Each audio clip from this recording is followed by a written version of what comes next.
Good evening, everybody, and welcome to Claret and Booze, the Friday night booze up. The place where we mix and Phil's disappeared. Evening, everyone. Evening, all. Yeah, good evening. So tonight there is no football. We're in an international week, which is thoroughly depressing for everybody. But we're gonna, we've got a full show for you still. What we're gonna do is we're gonna do the news to start with. And we're going to, and then we're going to talk about, that was Phil, wasn't it? So Phil joined and then Phil left again. Yeah. Right, okay. And then we're going to take you through, we're going to do a Q&A. We're going to do a Q&A this week. So we're going to... It's Disco Phil. Love the background. Yeah. So we're going to take you through a Q&A. Once we've done with the news, we're going to talk briefly about the Everton and Lyon games, the upcoming games, and then we're going to have a Q&A. So if you've got any questions, please put them in the chat. If you've got any things you want us to discuss, put them in the chat. We've got some chat items from the Facebook group earlier, so we're going to go through those. Very briefly. It is International Week. We've got a number of players away on international duty. Thomas Souček he's got one game for the Czech Republic. It's only really the first team players I'm interested in, right? Then we've got Declan Rice, who's obviously playing for England. Now there are two games for England, but I assume he'll only play in the first one. I think the second one's against Trinidad and Tobago next week. So I assume he'll just play. Sorry, who is it? Ivory Coast. Ivory Coast, sorry, different one. Yeah. So, and then Manuel Lanzini has been picked. Congratulations to him. He's been picked for the Argentina team or squad. Now, but I'm hoping he doesn't get any game time because I think it's a 33-man squad, and there's a lot of quality in that squad. So they played last night, didn't they? Did they play last night? And did he get a game, Mike? Did he get a game? 2 sets, I should tell you. Right, okay. And then we have Arthur Masuaku, who's in the Republic of Congo squad. And that's really it for the, thank God Antonio decided, or he wasn't picked to play for Jamaica, because that would have been an absolute killer. We need Antonio, right? So on with the show. We're going to go through, before we do that, actually, let's welcome our guests. It's very rude of me. First of all, a new guest. Phil, you're new to the show. How you doing and what you drinking? I'm good, thanks, guys. Thank you very much for inviting me. It's an absolute honour. I do appreciate it. I know we've known each other personally for quite a while now, but to have faith in the fact that I've not drunk enough already on a Friday night and I'll behave myself, I do appreciate it. So thank you. I'm currently on the neck oils, but I've got a couple of Hazy Jane Guavas lined up to keep things flowing as well. Oh, good. It could get a bit blurry later then. So, Mike, Father Jack, how are you and what are you drinking? I'm drinking a naughty little number from Polly's called Little Nada. Yeah. But Argentina playing tonight. That looked like orange juice, that stuff you were drinking earlier. It did, yeah. That looks juice. As my wife would call it, urine infection. Yeah, that's probably what it is. And finally, Chris, welcome back, Chris, regular guest. What are you drinking, Chris? Vocation, which is a northern beer, very nice. Oh, life and death. And of course, good choice. A little bit of a chaser just to make sure that we're good lad. So that's it. Keep him honest. Exactly. So Nick, how about you? Me and you are on the wine tonight, right? I'm on the Malbec tonight, Gary. I'm on the Malbec. Yes, right. Yes, I'm good. I'm half a bottle in. Yeah. So, we've got a heavy breathing. Very sophisticated. Yeah, we have. Yeah, let's turn the heavy breathing down. Someone's got their mic too close to their mouth or something. Right. Okay. That might be me. I was trying to go for my AirPods, but they weren't working, so I'm having to wear my work set, and I look like an air traffic controller. Yeah. No, but that I don't wear those things anymore because I do that. It sounded like I was Darth Vader when I was. It's fine now, Phil. By the way, it's fine now, Phil. You just have to. Right. So we have 3 big news stories tonight. So we're going to first of all start with the news. Here we go. And now for our Claret and Booze news. Well, Hammer's news, not the rest of the shit that we don't care about. being delivered expertly and succinctly, that's easy for you to say, by our very own Gary. Okay, so welcome to this week's Claret and Booze News. You're breathing heavy again, Phil.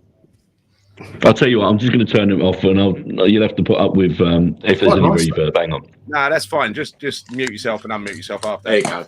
So, welcome to this week's it's perfect Claret and Booze News. By the way, you'll find each of these articles I'm going to read through tonight. They were written and posted on 6foot2.co.uk earlier. Nigel Khan's excellent website, his magazine website for West Ham. And so that's what we're going to try and do every week. So, like I said, go get across, if you haven't done so already, get across to 6foot2.co.uk and get yourself as a member. Create a member. It's free, and there's going to be a lot of good content on there. So, firstly, we're going to look at there are three stories tonight. We're going to look at the Leon ticket debacle, which is a debacle. Then we're going to look at Mike Dean, who is almost but not quite retiring, and then we're going to look at Europe next season. We've loved Europe this season, but how do we get there next season? So I'm going to cover that for you, clear up a little bit of mystery. But on to the first story. This week, we saw what can only be described as a ticketing scandal emerge from West Ham. A few days ago, when the tickets went on sale for the home leg against Lyon at the London Stadium, the offer was exclusive to bondholders and season ticket holders. Season ticket holders like myself were encouraged to buy up to 4 additional tickets. Some of us didn't take up the offer, but I know some friends who did take advantage to buy tickets for their friends and family, and I'm sure that's how it was intended.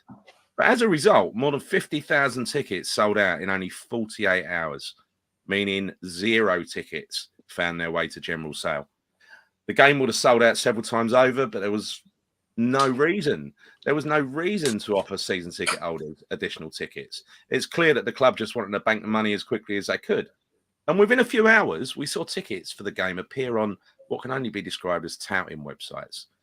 SeatUnique.com, P1Travel.co.uk, and worst of all, LiveFootballTickets.com. And on that particular website, I looked at how much they would charge for a ticket just like mine in the Bobby Moore Lower. In fact, this ticket was just next to mine in the adjacent block, right? A £45 face value ticket was for sale for 200 quid, which is absolutely scandalous. Now, I don't know whether people bought additional tickets and sold them to these online touts, or whether the club has a relationship with these companies and channels tickets to Walsall for above face value. I don't know. I suspect it's a bit of both. Some of it is corporate tickets, and I don't really care where they're sold or how they're sold. But it's just the regular tickets for the regular fan. They're being denied. So to me, this is just a scandalous situation. It robs real, genuine football supporters a chance to follow the club in one of our biggest games ever in recent times. And as we saw in a previous game against Sevilla, the ground was filled with.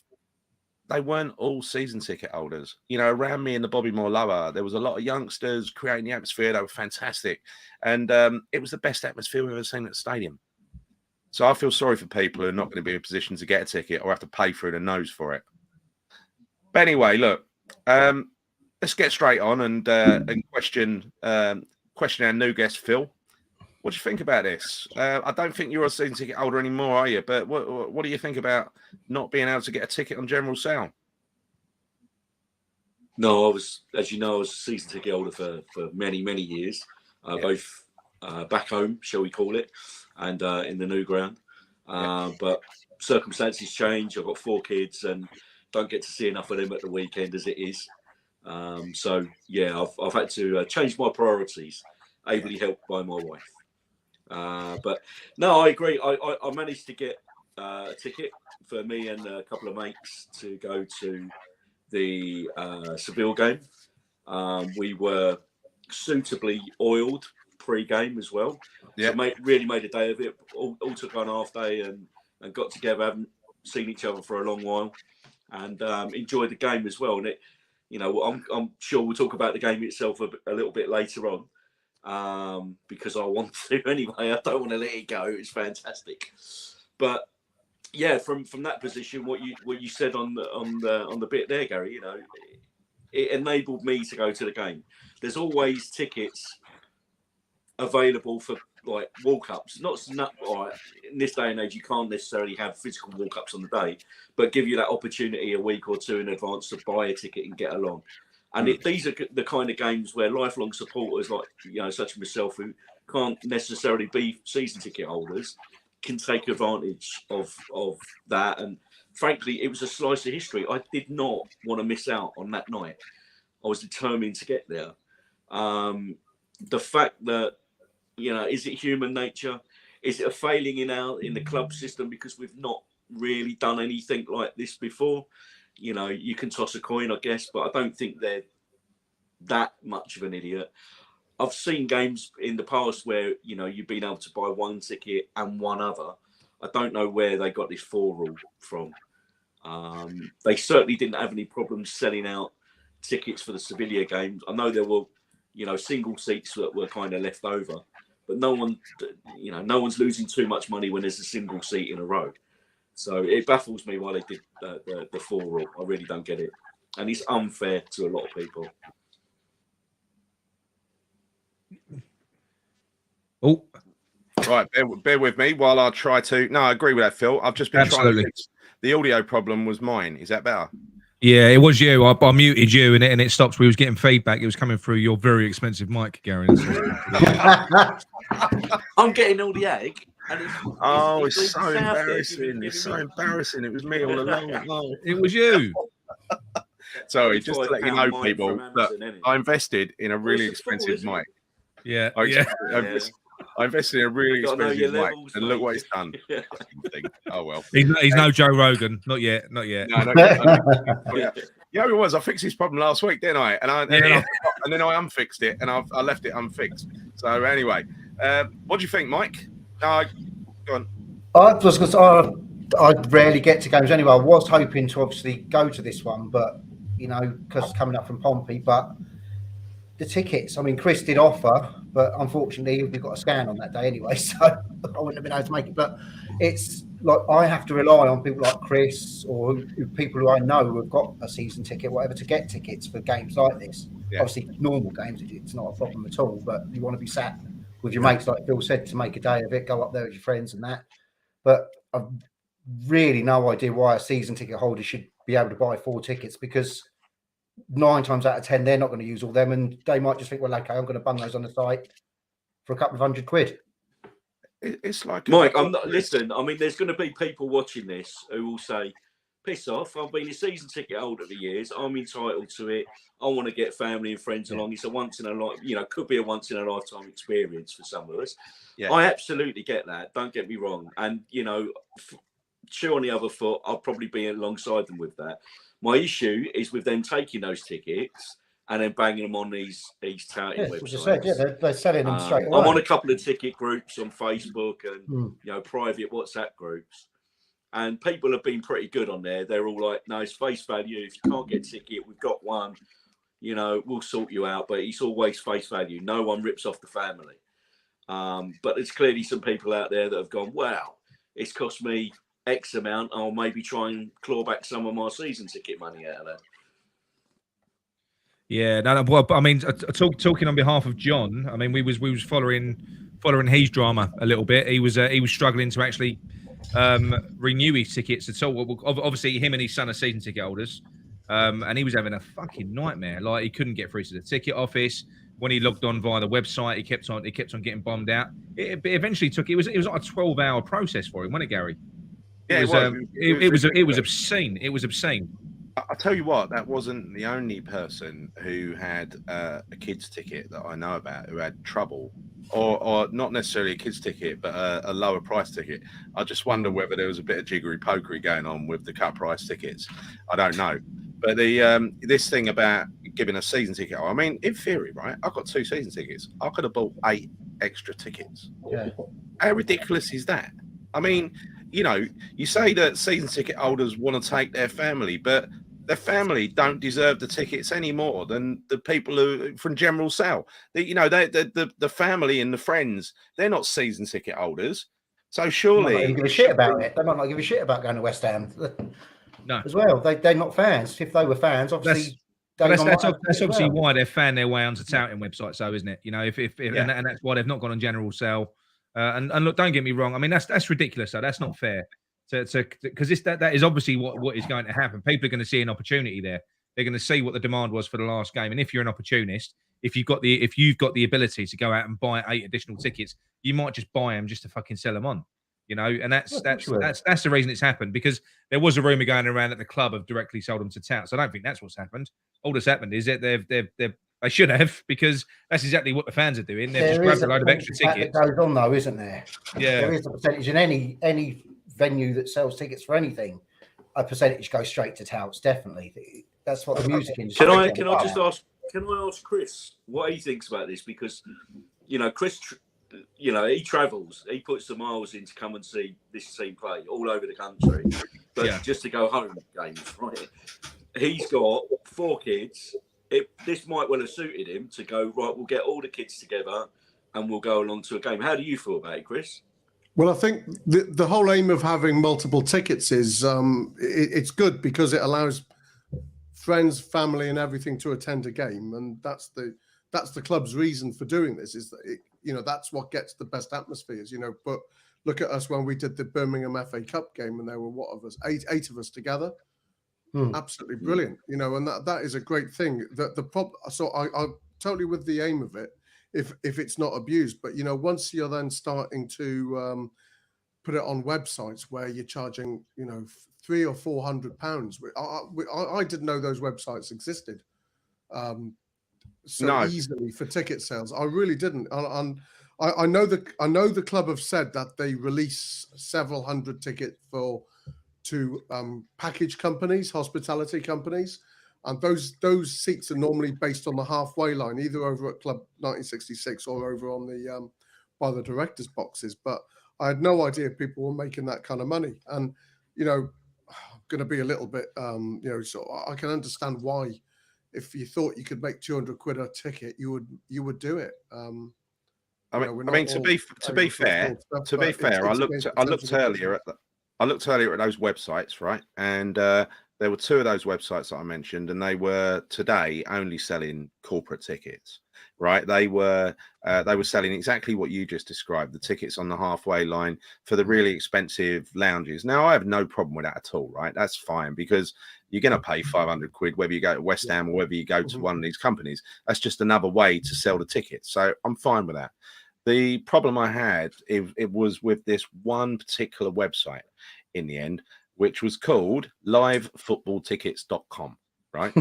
livefootballtickets.com. Yeah, we looked at I went on there and I clicked all of the regular areas where fans sit, like down the end of the ground, like I said, in the Bobby Moore lower, in the Bobby Moore upper.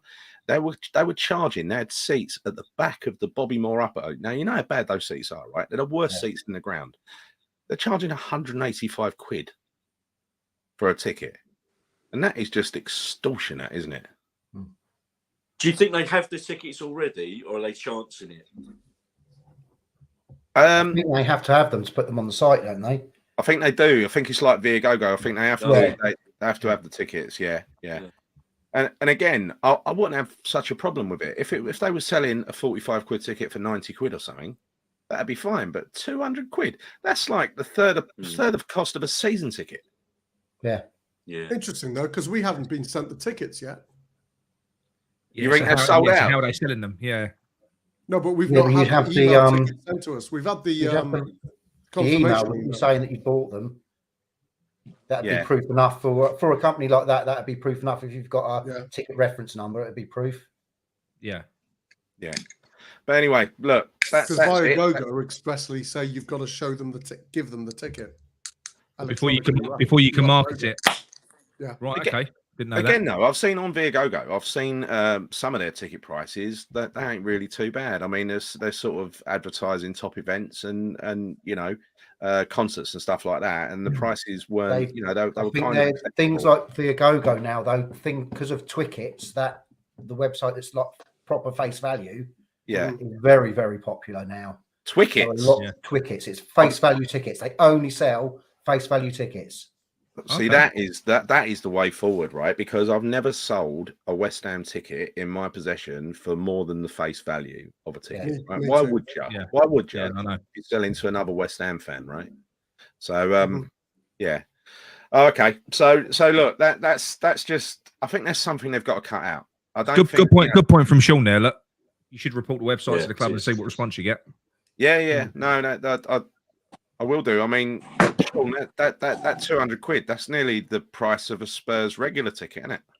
I'd like to see what the independent reporters, the association that's now the SAB, if they've brought it up. Yeah. Well, I'm sure it will get I know it's mentioned. been mentioned. There's a lot of people moaning about it, and not least me. So anyway, let's move on to news story. Gary, number two.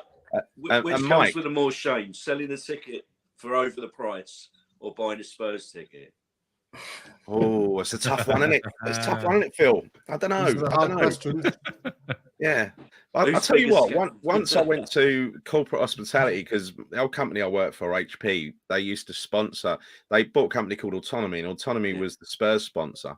And so Autonomy had the middle, it was the best corporate box in the house. It was the middle one overlooking the tunnel, right? And I experienced the Spurs hospitality that day, and they gave me a free Spurs shirt. Oh, nice. A free Spurs shirt. Yeah. How black was the smoke when you burnt it? Yeah. I just left it there. I left it there for some other. Anyway, look, As let's move on to story number Alan two. Sugar did, he washed his car with it, didn't he? Cleaned it himself. Yeah. Do you remember that? So, Mike, be aware, this one's coming to you. Great. Mike Dean retires. Well, kind of. Good news, everyone. Mike Dean is retiring at the end of the season, but not quite. Yes, it's the same Mike Dean who, when refereeing West Ham versus Man United in 2017, 15 minutes into the match, managed to send off West Ham's Sofiane Feghouli for a late tackle on United's Phil Jones. The problem was that Fegouli's feet never left the ground, and it was actually Jones who came over the top of his man and dramatically reacted by rolling around clutching his leg in agony. For those that were at the game, you'll remember Super Mike Dean couldn't get the red card out of his pocket quick enough. He acted immediately. He didn't give it a second thought. A few seconds later, Phil Jones is up, does the little regulation limp, and then he was fine, right? Got away with murder. But Dean wasn't finished there. When Pedro Obiang dared to look in his direction later in the game, Dean told him, "Don't look at me again, otherwise you won't be playing again." Bit of a funny way of putting it, but you get the message.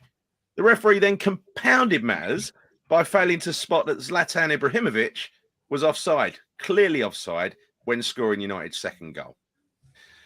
So clearly that day, Mike Dean went out of his way to please the big club and be the star of the show. And this has been a common occurrence in his time as a leading referee, put that in quotes. We won't talk about the time he appeared to celebrate a Spurs goal, and he didn't only do that once, actually, done that a few times. So that's just one memory of Mike Dean's sparkling Premier League career. He and other referees like him enjoy the spotlight too much. They think they're the main event, not the football teams. So what's happening to Mike Dean? Is he going to be sent off to pastures new, grazing in a meadow of fresh grass with all the other cart horses? No. He's going to Stockley Park to be a VAR ref. Oh, they never. Oh, my God. So we now have a situation where the very worst referees don't get to retire ungracefully. Instead, they get to work at the retirement home for dodgy referees in Stockley Park. Perhaps they can celebrate. He can celebrate the Tottenham goals there in private, and he can still have his name read out as the VAR referee who ruined the game. It's frankly a sick joke. It's a sick joke that a big problem like Mike Dean will move from causing trouble on the field to causing trouble off. So anyway, Mike, this one comes to you. What do you think about VAR being, or Stockley Park being a retirement home for dodgy ref? Funny you should say this. I was listening to this on the radio the other day, and Neil Warnock was talking about him. Yeah. And Neil Warnock did not pull any punches whatsoever about I Mike heard Dean. that. Whatsoever. But they were saying, if he goes to VAR, he will insist that the cameras in the VAR studio are on him making the decisions because it's all about him. Oh, that's a good shout. The guy doesn't need to be anywhere near VAR. It's bad enough as it is. With him on there, it's going to be 10 times worse. He's a joke of a ref. We all know it. Yeah. He wants to be the center of attention, doesn't he? That's the issue, and that is always going to be an issue if you're a referee. And he does. He likes to be. He likes the drama. He clearly does. He's an arrogant fucker as well. That's more or less what Warnock said. And there was a few players.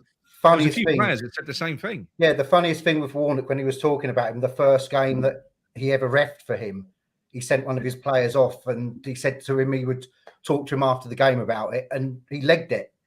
Yeah. And my team ended up chasing him out of Warnock chased him through the car park to get a word with him. So the guy's a nutcase. He's like a megalomaniac, isn't he? He's just narcissist. Yeah, yeah. Sorry, no, narcissist is the word. That's what he is. Yeah. He just wants to be the center of attention constantly. But let me tell you one thing, right? He's one of our top referees, apparently, right? Now, I forget which tournament it is, but I know I spoke about this a few weeks ago. It was a recent big tournament, like an international tournament, either a World Cup or a Euros. It wasn't the last one. I think it was the one before, right? Now, what happened was the standard of English refereeing was so bad that 0 English refs were invited to that tournament. Mm-hmm. Yeah.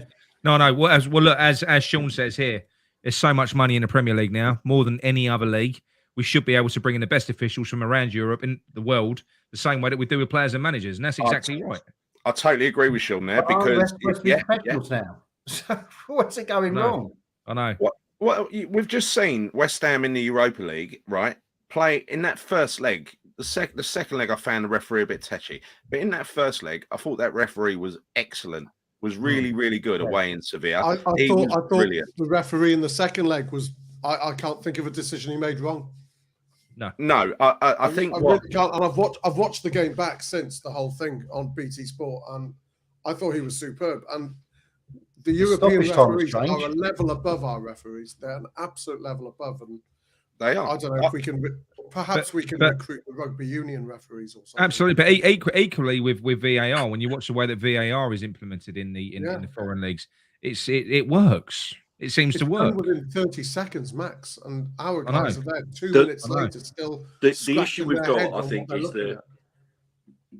Sorry, Chris. The issue we've got, I think, is that, like you said, there's so much money in the game. They're so desperate not to make an obvious mistake, so they give everything, and that has bred this falling over, throwing themselves down in the box. The Salah getting a penalty every other week just for being tickled as he runs past someone. That's what it's got down to. And there's so many poor decisions. They don't necessarily happen all over the pitch, but in and around the box. Yeah, I mean that's pathetic. Absolutely pathetic. And that was compounded, by the way, with that prick running up and slapping Cresswell in the face, and nothing being done about it. Sorry, everyone. And that could have gone to VAR. But you know what? Our own supporters are just as bad, though, because at that West Ham and Sevilla game, I heard people trying to call for fouls on our players, which were pathetic. It was unbelievable what we were calling for, and people around going, "You bloody French referee!" What, and I'm being polite. Yeah. And it was ridiculous. And I thought, have you people not watched the game? But isn't that, Chris, to be fair, don't we all do that when we watch a game and one of our players gets touched and we shout, "That's a foul"? Yeah, but in the cold light, it's not. We're screaming two anyway. don't make it right, though.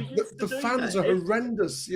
Shoot when the bloody ball is still 50 yards from the penalty area. We're our own worst enemy. That's the FIFA generation, mate. But we used to see it every week in the Premiership. If someone gets a little nudge, they fall down, roll about a bit, looking for someone to get booked, or at the very least looking for a free kick, or kill the game or what have you. We see it, especially the way we play the game at the moment with Moyes. We see that a lot, and a lot more than we used to see it, because teams are getting intimidated by us now. We don't get pushed off the ball anymore. I mean, even like Lanzini, fantastic. I mean, he's come back from a career-ending injury. He's back in the Argentina. He's always been a tougher player than we give him credit for. Yeah, he has been. He's playing a role he never used to play. You know, he's playing that role where he sits back now. He's adapted to these games, isn't isn't he? Mm. He's adapted to these games. Yeah, Yeah, it's great to see as totally. well. And Yeah. he's not getting shoved off the ball anymore. You know, the littlest bloke on the pitch, he's not getting bullied or pushed around. It's not the only thing that I would say is, you know, and this isn't in defence of people like Son who just fucking throw themselves to the floor. I mean, there was 2 or 3 incidents in that game. The funniest one was a ref where he mistook the ref for a West Ham player. Oh, that was hilarious. Yeah. That was the the funniest one. But to go the other way, if you look at Antonio now, sometimes I think that, yeah, look, we say he goes to ground too easy sometimes. I'm sorry, we saw there was plenty of examples in that game. The guy gets fucking manhandled, and do you know what? If he doesn't go down and hit the deck, he rarely gets a foul anyway. But if too often referees don't pull up for a foul when a player doesn't go down. Yeah, they won't. So in that sense, that is going to encourage, because if they're not going to do that, so if you're running through in the box of someone who's got your shirt, that's a foul whether you go down or not. But the referee won't blow for a foul unless unless the player throws themselves to the floor. Yeah, and that goes back to like match of the day where they're saying, "Oh, we should have gone down there" and stuff like that. Yeah. You know, if it's a foul, it's a foul. You shouldn't have to go down. If it's a foul, it's a foul. Yeah. I agree with you. I really love. Now, I'm not going to say I love Sean, the Spurs supporter, right? But he made a very, very. I love you, Sean. I love you. I have never thought of that idea before. Why do referees, great referees, not command a market like football players, where leagues can go and buy, can basically, we'll say that referee, like Pierluigi Collina a couple of years ago, the Premier League could have said, right, here's a contract, a 5-year contract to come referee in the Premier League.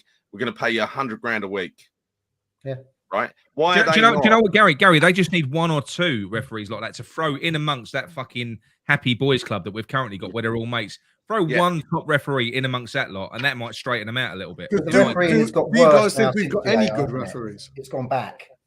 It won't. The PG mold, the body that runs the referees is their main priority is to keep that boys club going and the odd girl, right? Where they have the same group of referees on the pitch and off the pitch.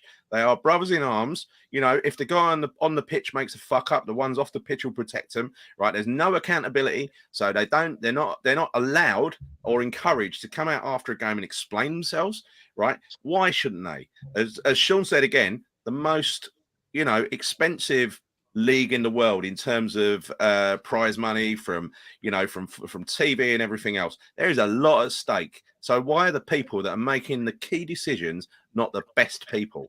Well, he just said there, like, Dubai can do it. They've taken Battenberg. Yeah. Battenberg. Cake, innit, It's Sean? sweet. Battenberg, Yeah. I was going to say that. You done me, Sean. You done me. No, you're right. I mean, look, the VAR, we as fans, when VAR came in, we were like, "Oh, thank fuck for that," because it's not happening in real time. They can slow it down. They can see has he been clipped, has it affected his run, or has he thrown himself on the floor, left his foot in there to get it on purpose, and they're still falling for it. It's like you say, Gary, they're backing their mates up on the pitch. Yeah, it's very rarely a decision is it needs to be overturned. independent. If it goes to be overturned, they say, "Oh, go to the side of the pitch and have a look," so the ref can save a bit of face and go, "Oh no, yeah, actually, all right, yeah, you're right." Very rarely it gets overturned. They should be separate. They should be separate. The VAR refs and the on-field refs should be separate. They shouldn't be part of the same club. That's ridiculous. Well, that's what people say. They say it should be an ex. No, there should be a mix. It should be a mix. You should have an official in there, and you should have an ex-player in there. You should have different people, because when you've got a lot of these decisions, they're subjective, aren't they? So sometimes you almost need an opinion as opposed to anything else. Because how many times do you see it on Match of the Day where you'll see one incident, you'll have 3 pundits and they'll all none of them will agree, and they're ex-pros. So football it is hard, I think. But football just doesn't have the brightest people around. They're semi-professional. This is what we're talking about rugby union. Yeah. Well, how many ex-pros are floating around? Ex-professionals, or players who didn't quite make it or actually retire early. They should be fast-tracked into referee. I've never played the game to any level. Well, instead of that, Phil, what you've got is the potential for Keith Hackett to come out of retirement and go to Stockley Park. Yeah. Yeah, as long as Alvin can 2-foot him, mate, I tell you, all day long. Reese has just nailed that. But they are looking at. Sorry, I know you've got to put John. but can we push this back to Dean? When he retires, we're going to get him a card, and is it going to be red or yellow? I've been waiting, to crowbar that in. I'm sorry. That's it. As Reece has just said there, VR, they're so busy looking for millimeters, they miss the ones that are a mile. And that's the thing, that they're so busy fucking, that they'll spend ages trying to draw a line to see if someone's, literally nothing offside. But then, they're not using VAR for what they should be using it for. Because again, that isn't clear and obvious. I am sorry. These offsides. Exactly. I don't agree with the way they're measuring offsides. I am sorry. If you're more or less in line, then you're onside as far as I'm concerned. You can't be offside if you're that far offside. You're not offside. I'll tell you what, right? I'll tell you what. It's even easier. If you have to get the fucking lines out to make a decision, you're not offside. It's not clear and obvious. Yeah, exactly. It's not clear and obvious. So, I mean, you see decisions where they're overlapping almost. Yeah. You give it. That, yeah. But just think, Mike Dean's going to be at the controls next season with the cameras on him. That'll be it. This will be the Mike Dean. It'll be like Truman Show with just a Mike Dean. Yeah, but do you know what? I wouldn't, because he is almost like a celebrity. He is. Yeah. And do you know something? It wouldn't surprise me if they amped it up. If they when Mike Dean is in Stockley Park. If I don't know, they had a camera on Mike Dean and he sort of turned to there's something they would do because they know that guy gets people's blood boiling. Yeah. I do. He isn't. Look, listen. I'm sure he loves football and everything else. I don't think I'm being unfair though when I say that he is an absolute prick. I think he is. He doesn't love football as much as he loves himself. Yeah, he does. I know we've said this before though, but the whole point is that none of these guys are accountable. They're not accountable to the press. They never speak to people afterwards. And again, in rugby, you hear the guys mic'd up, and that's what Paul's saying there. Yeah. And you're not going to get the respect there, are you, from that? Well, we're not always right ourselves. So when we're slagging off Mike Dean for a wrong decision, the guy needs to have the opportunity to come back because he might be right, but he isn't given the opportunity. And none of the referees are. Chris, because when the officials are talking to you, actually hear all that conversation as well, don't you? Like you hear the whole thing, the sort of the thought process and what's going on, which obviously to the fan at home, that's explaining a lot. So I think it's brilliant in rugby. It's fantastic in rugby, and I'm only a recent advocate for rugby, but the way they do it is amazing. I mean, the referees are authoritative, right? They take control, but not only that, is the players, they take the referee at their word. Now, I don't think you could just if you mic'd up the refs, that suddenly if the players started being polite, you'd suddenly replicate what's in rugby, right? Because I don't think the referees are professional either. No, right? That's my point about their intelligence. They are fucking and blinding at each other all the time. And I think that would be perfect to put a microscope, because honestly, if you can hear a decision as it's announced in the ground, you'd probably swallow it and say, oh, fair enough. You know what I mean? But I still think it's a little bit of a game going on. The other day, Gary. Yeah, there's a little bit of a game going on with a big club still. As Phil said earlier, when this came in, I was personally in favour of it because I thought it would take away that big club advantage that there's always been, and all it's done is exacerbate the problem. Yeah. Well, that's what I was about to say, Gary. When under lockdown, when we had closed stadiums, but you still had all the microphones and stuff around the pitch, you occasionally heard, especially those West Ham videos they put out behind the scenes, and it's like pitch level. You could hear all the talking, and you could hear the referees' comments. And there were games where, like against bigger teams, where you would hear the referee say U26, U10 to lesser team players, shall we say, like West Ham, Southampton, etc. But then when it was Man United, he would talk to them and call them by their names. He would use their first names and their last names and stuff. So there's almost an inherent bias there as well. That's been going on for a very long time, though. But if you're playing on that pitch and you hear that going on, you think, well, we're playing against the 12th man here, surely. Definitely. Yeah. they'll make a decision. They seem to, in the past, they seem to make a decision of, if there's a foul down one end where West Ham should have had a clear Stonewall penalty and it wasn't given because they look at the shirts and they think he's West Ham, he's Man United. So therefore, the Man United player could definitely not have fouled him. And then it happens down the other end and it's a straightforward penalty straight away, no doubt, right? So, yeah, no one can tell me that it wasn't crooked, but it's still crooked. Oh, the Dawson and Burnley penalty. That's how was that never a penalty? Yeah, I know. And then Salah would get something nowhere near that. Well, I'm going to leave this comment up I'm going to leave this comment up, Chris. I'm leaving this comment up until you start playing your organ live on the screen. Oi, oi. I'll get the sheet music first. Hold on. Yeah. Oh, you've done it for me. There you go. Well, double time, but I'll go for that. Is it post watershed? Yeah. I'll do it at Get 10 your o'clock. mouth warmed up to put that organ in, son. Hey, Phil, we agreed not to talk about our organs. You can do it, Chris. You can do a special live performance. I'll do it at 10 o'clock. Let me get a sheet music for it. Yeah. He can play us out. Chris chomping on his organ. That's it. It's taking a turn. Got my mouthpiece ready. There we Oh, go. God. Fuck me, I thought that was one of those moon cups. I bet you did. That boy can blow. That boy can blow. Right, coming in. Right. Oh, 10 dear. o'clock and There we it's already gone to that level. You want to see what he can suck through it as well, mate. So we all done on Mike Dean? Fuck Mike Dean. We've done on Yeah, my Stop talking I about can't believe it. you Get got rid that of him. amount of time. Fuck Mike Dean. Right. Yeah. We're going to move on to the final news story. News story number 3. Right. Our European escapades this season have made it one of the best seasons in living memory. Us West Ham fans, we love a bit of European football. But how do we keep this going and qualify for Europe next season? So the easiest route is the obvious one. It's to win the Europa League, which would mean us plus the top 4 in the Premier League would all be entered into the Champions League, with us going straight to the group stage. It would not mean that the 4th place team would sacrifice their position, because that was a big rumour that was going around. Like, if Arsenal finished 4th, we could take their place. No, not true. No. So, next, we could qualify through the league. We currently find ourselves in what is a mini league of 4 teams: Man United, Spurs, Wolves, and us. It looks at the moment that we'll definitely finish in the top 8 because of that. Most likely 6th or 7th place.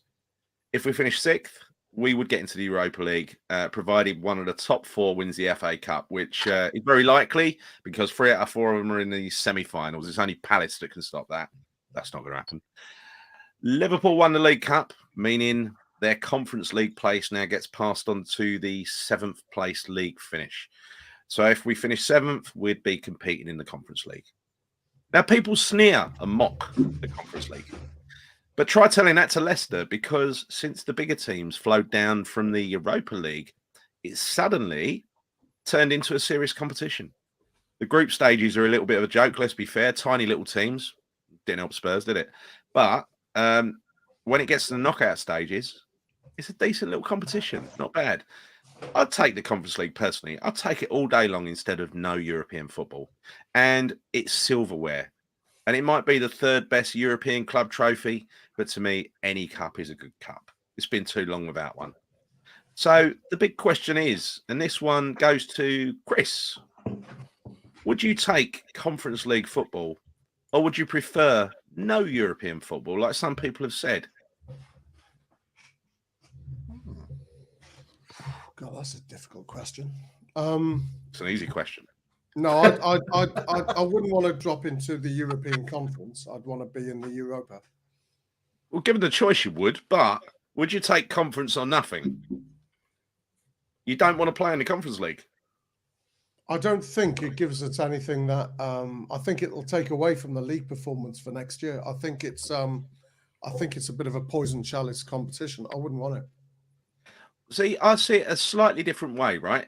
I think the Conference League You group asked me, stages. so I'm sticking with my answer. Yeah, no, but Take your final answer. the Conference League group stages. I know Spurs fucked up, but you're playing against some very weak teams from little countries in the Conference League group stages.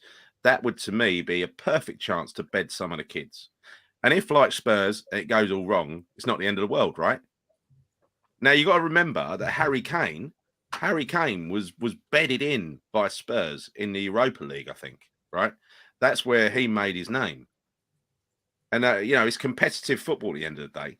And so, to me, I think it'd be perfect for our youngsters. But anyway, I get the youngsters' point. I'm happy with that. Just as a supporter, it wouldn't interest me. I would not make the 200-mile trip down to Stratford to watch those games particularly.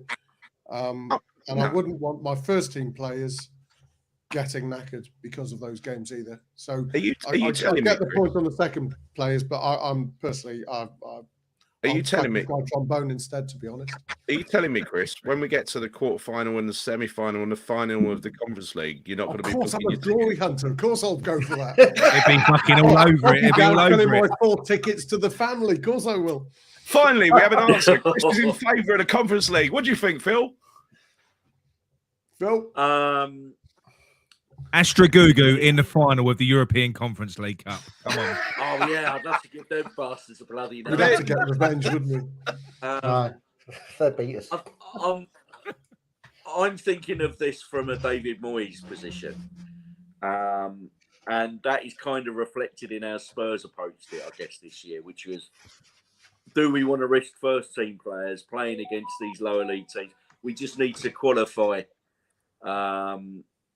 get through that that league session of it, if you like, and get to the qualifying bit, or get through to the knockout bit, and then it gets interesting. So, I mean, Moyes traditionally doesn't like playing with a big squad. We don't have a big squad as it is anyway.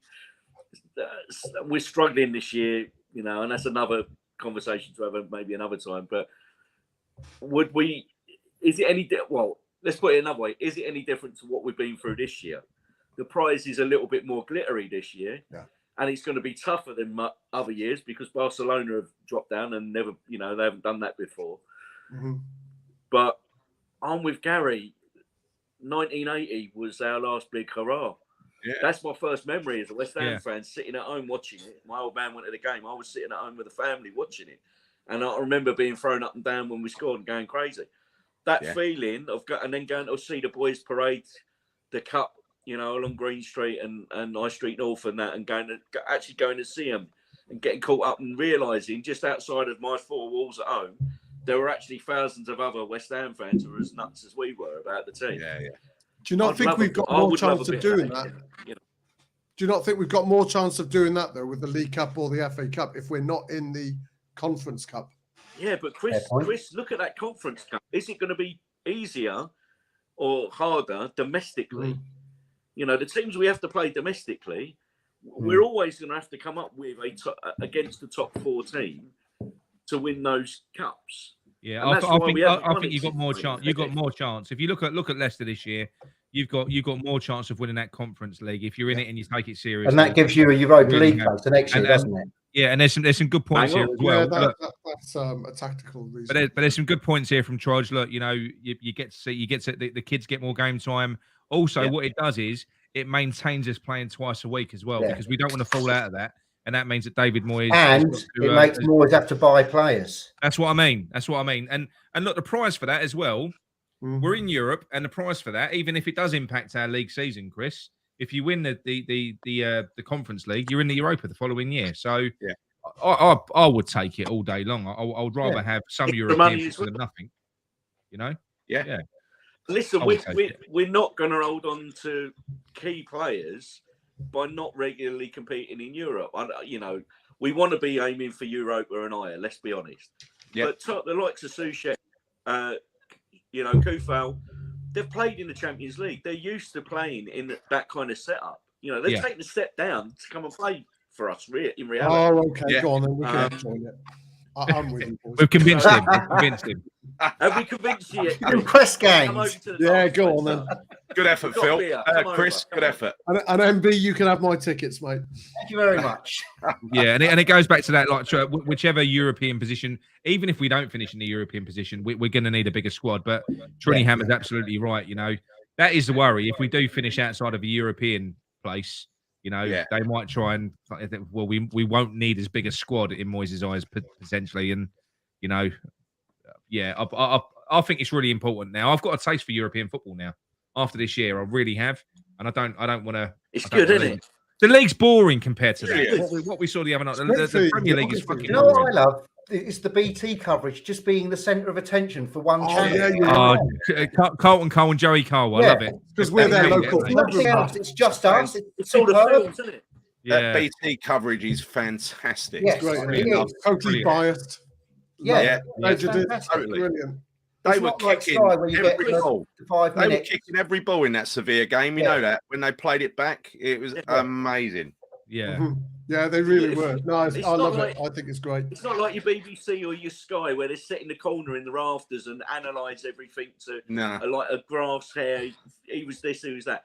There's some real fun there, and you know, Yeah, I agree. as a casual supporter, especially the kids as well, watching.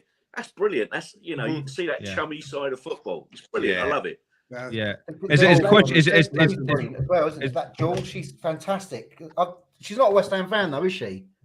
She seems No. to be. Well, it's the way she presents, it seems she is. Yeah. But I think she she's just not. really enjoy. I think she Yeah. just. I think they've got good chemistry, haven't they? Those Yeah. three. Yeah. You know, they're really, really good. But a question here from Really Sean. good setup.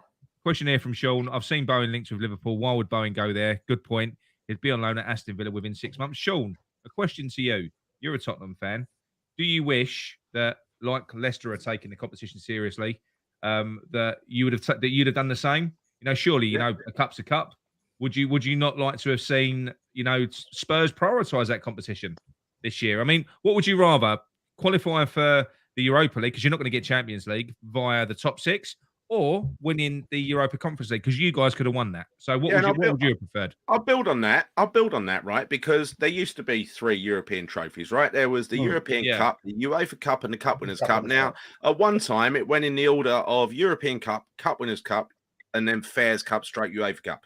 Eventually, the UEFA Cup took over the importance, the second place, right?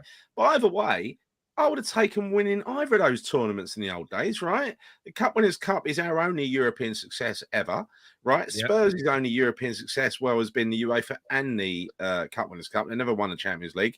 They've got to the final, but they got murdered. Just thought I'd slip that in there. But the Conference League is effectively it's the same status as the old Cup Winners' Cup or previously the UEFA Cup. So I don't see, and it's a lovely big cup as well. Have you seen it? It's very impressive. New cup. Right? big bit of silver. It ain't like That's what's important. Is it as big as a Betway Cup? Oh, it's a massive cup. I tell you, it's a massive cup. Yes, And it's important as big the and Betway Cup. silver and shiny, and it's lovely. Yeah, I like it. I've got a question for Sean as well. It dates back to what we were talking about before. But Yeah. was he embarrassed about what Son did, falling over like that? Because I know if that had been one of our players, if Antonio had done something like that, I'd have been absolutely. I could not You would have have gone been into called work out for it. and He looked loves. really I can answer that for you. No, is going to be the answer to that. To be quite honest, he doesn't give a shit. They won the game, but Yeah. but 3 points. Yeah, fair enough. But no, but I would be potentially. Look, we've had players that have gone down in the past. Yarmolenko did it. You know, I don't look if it was important. If it was like it saved you from relegation, if it saved you from relegation, if it was something like that. But I am sorry. I think it's filth to cheat blatantly like that. You know, and I can't stand it. It's like Salah. You know, I swear. Having said that, a lot of Salah's goals are from penalties, but Salah could score more goals if he stayed on his feet, and he scores loads anyway. I think so. Yeah, But I think Speaking of that Yarmolenko thing you just said, a lot of us were really embarrassed by that. I was embarrassed. Yeah, first Really time I was as embarrassed. well. You know. Yeah, I don't know. I don't think we should take Yarmolenko's name in vain. He's now innocent of all sin. No, now he Yeah, is. he's Now been he doing is. stuff, man. He's Fine, been though. absolved. He's been forgiven. Yeah, he's gone Yeah. To do to. it where he did, though, it even pushed my loyalty Well, ain't it? against Kidderminster. Well, can you guys jog my memory? I don't know what Sean's talking about. Right, we got kicked out. We wanted to replay the Rennes game. You Oh wait yeah, for yeah. It was COVID, wasn't it? It was During the COVID. outbreak. COVID. That's right. Yeah. And they did. But They the couldn't get it in. fact is, but they had been playing shit in that competition. They was teetering. Yeah, weren't they should have just won the league at a canter, really. The group at a canter, shouldn't they? Yeah. Ren's But I'll say it again. No, Sean, I don't feel sorry for you, mate. Sorry. I'll say it again. That tournament, if we were to add 2 or 3 bodies, hopefully we'll have 5 or 6 in the summer, but it's moist. So say we had 2 or 3 bodies, right? It will give us the chance to bed our best youngsters in a group stage, right? But hopefully we win the Europa League and win the Champions League anyway. Oh, dream. Dream. I'm going to have some red wine now. It's the fantasy outcome, isn't it? What's this? Trudge says Noble dives all the time. Also, everyone hates me now. There's not Noble don't dive, does he? How dare you, Trudge? How dare you? Trudge, get out, Trudge, get out. Yeah, you just insulted the Messiah. It's more likely the Noble will commit the foul that gives away a bad free kick. Yeah, I'll tell you what, he's got a good point here, right? And this is Gary, this is us. He's brought this up here.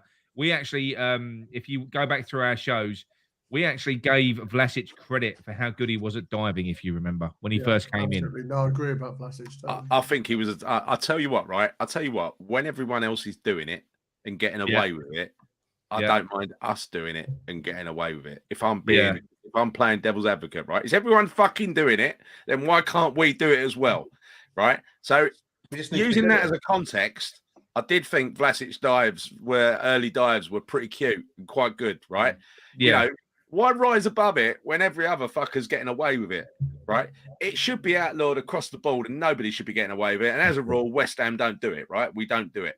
But, you know, little Vlasic came in, naive, you know, probably got kicked around the dressing room afterwards by Stuart Pearce for doing it because he ain't done it since, has he? No, keep an eye on that Trudge, Claire. He's out of control. He's out of control. He's been on the 10%ers. Yeah. Listen, I mean, Gary did make a good point before we steamed into people diving and throwing themselves on the floor. It's about winning stuff, you know, silverware. You know, not all of us are in our younger years anymore, shall we say. I want to see us win something before we die. I want our kids to see us win something. Because otherwise, I would have lied to them for their entire life saying, it gets better. You know, we're actually pretty good.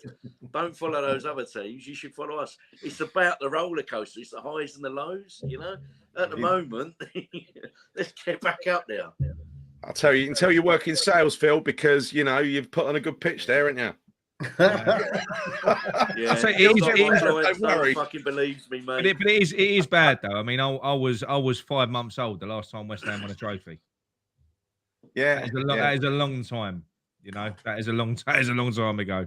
We're due a trophy. My pension. It was actually the last time you shut up for a while. I think you went asleep. So did I? Yeah. He had a, you know, for your information, viewers, he had a little my mum knitted West Ham hat and gloves and scarf. And he had a West Ham baby grow on as well when we won the FA Cup in 1980. Oh, shit. Yeah. We should recreate that, Nick. Someone superimposed that. Yeah, but I should come on in a baby grow. That's a lot of fucking wool. A knitted baby grow for me. Nick, if we get through to the final, you'll. That sounds like a stag do idea somewhere. Yeah. Right, so that concludes the news. So what we're going to do now is we're going to talk about the upcoming games. So in a couple of weeks, one at a time. We've got 2 games, one at a time. The first one is Big Fat Frank is coming to the London Stadium. God. He's going to haul his great big enormous carcass into the away dugout next Sunday week. I think it's Sunday, isn't it? Yeah. And we're going to play Everton. So Everton, they've recently had a little upturn in form. Now, if we're going to secure our place, top 6, top 7, we're going to need to win games like this, right? We need to turn. It's going to be a tough game. They've got past many of their injury problems, but we need to approach this fresh team, fresh mindset. I'm hoping in vain that Bowen will be back, you know. But having said that, I think Ben Rama's filled me with a little bit of hope lately as well. What do you all think? Nick, you take this one away. Gary, I've got to be honest with you. I weren't listening to what you were just saying. I was just going through the comments. You're a tosser. I absolutely hate Everton, and I hope you fucking stuff them. I Yes, cannot stand that club. Whoa, was just hold gonna on, go where's with this Gareth come for the from, goals, Mike? Gareth I for the thought you were a bit of an Everton second team boy. Go with Chris. Go with Chris. Go with Chris. Did you literally, because you were reading the comments, your ears closed off? Generally, when You you know talk, I what don't happens hear anyway, when you're Gary. looking for to be quite directions, you have to honest. turn the I've really radio got- down. yeah. It's- Go on, Chris. This is going to be written, isn't it?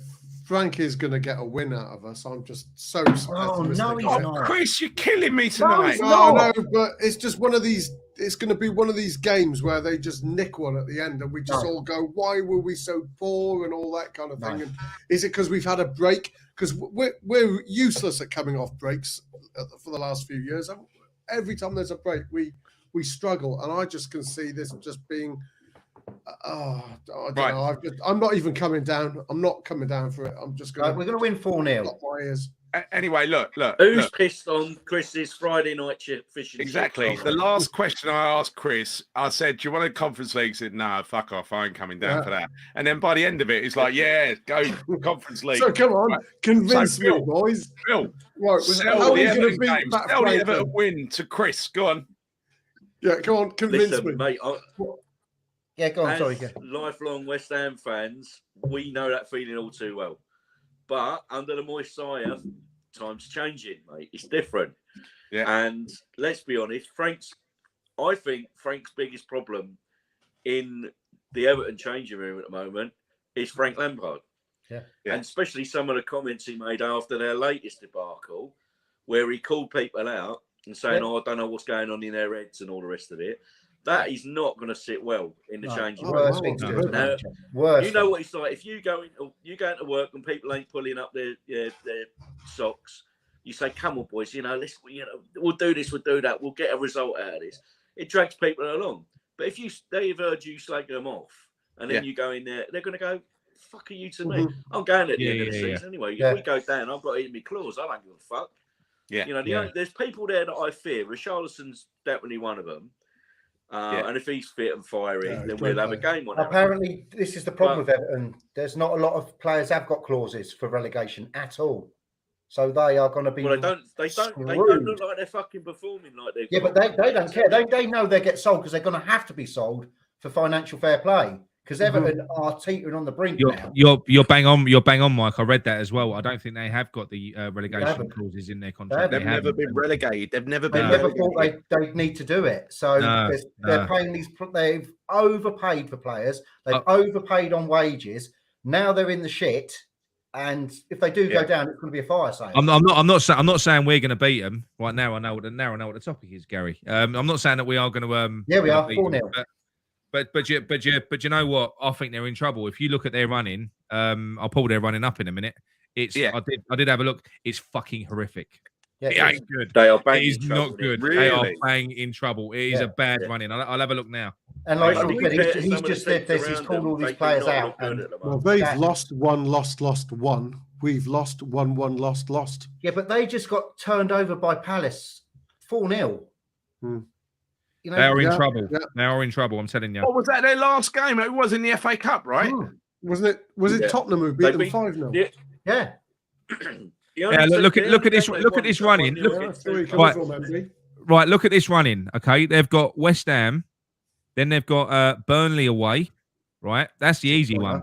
After that, they've got Man United, they've got Leicester, they've got Liverpool, they've got Chelsea, they've got Leicester again, they've got Brentford, they've got Arsenal. They're fucked. I'm telling you, they're in trouble. And They're in serious trouble. Nick, I wouldn't even call Burnley the easy one. Burnley's not easy. Burnley is not That's an a easy one. 6-pointer. No. Definitely. I know they're in trouble. That is Is a that bad away Against run. them is us. Is that away It's to a bad Burnley? run. Is that away to Burnley? They're away to Burnley. Then Oh, they're at home to Man U. Then they've got to play Leicester home and away. Then they're away to Liverpool, which they never win. Then they're at home to Chelsea. That's no good. Liverpool chasing the title as well. Brentford is probably the easy one. They're at home to Brentford, but then they're away to Arsenal last game of the season. 2 or 3 games in Top there. for They Arsenal. could already be gone by the time Brentford comes around. Yeah. No, I know. They're bang in trouble. I didn't 2 or predict 3 it. I games did in run there. down last game. Nothing would give me greater pleasure than relegating both Everton and Lampard. Yes. I would love that. Yes. Yeah. I know, absolutely. there's Cheers. a bit of swathe of sympathy for him recently, but those comments he made when he went to Chelsea, first of all, on how to set up with the club and the fans and stuff, he slagged off the way that we trained and our eating compared to Chelsea. It's like, hold on, your old man and your uncle were in charge of that, so you can't slag that off. No. No. No. And ever since then, he's had like this ambition about doing us wrong. So he can fuck off. He can do us. I don't want to paint us as necessarily the good guys, right? Because I remember back then when he was playing for us, he did get a lot of stick, right? He did get a lot of stick because in the Bobby Moore lower, there was this geezer behind me who basically turned up at football just to slag Frank Lampard off. But Frank Lampard didn't know. The likes of me turned around and had a go at that bloke and said, fucking leave him alone. He was just a kid at the time. And that was one bloke in the Bobby Moore lower. I didn't hear anyone else doing it in the Bobby Moore lower. I don't know what happened at away games and stuff like that, but it did happen. But it was a tiny, tiny percentage of our fans. He paints it to be a fucking majority of our fans. There's no way it ever was, and that's what my impression of that. That's a fair point. My impression of that, Gary, was as a young kid, he was like 17, 18. He is not going to play 100% top draw every single game. No. And there were games where he was poor. The game was passing him by. Yeah. And he never got booed. There were boos happening, but the game would pass him by, and Harry would bring off Claret or one of the others. Yeah. And bring someone else on in it. And the whole everyone in the stadium could see that Frank was having a mare. Harry, get him off. Get his head together for the next game. Get someone else on, right? But he wasn't. He always left Lampard on.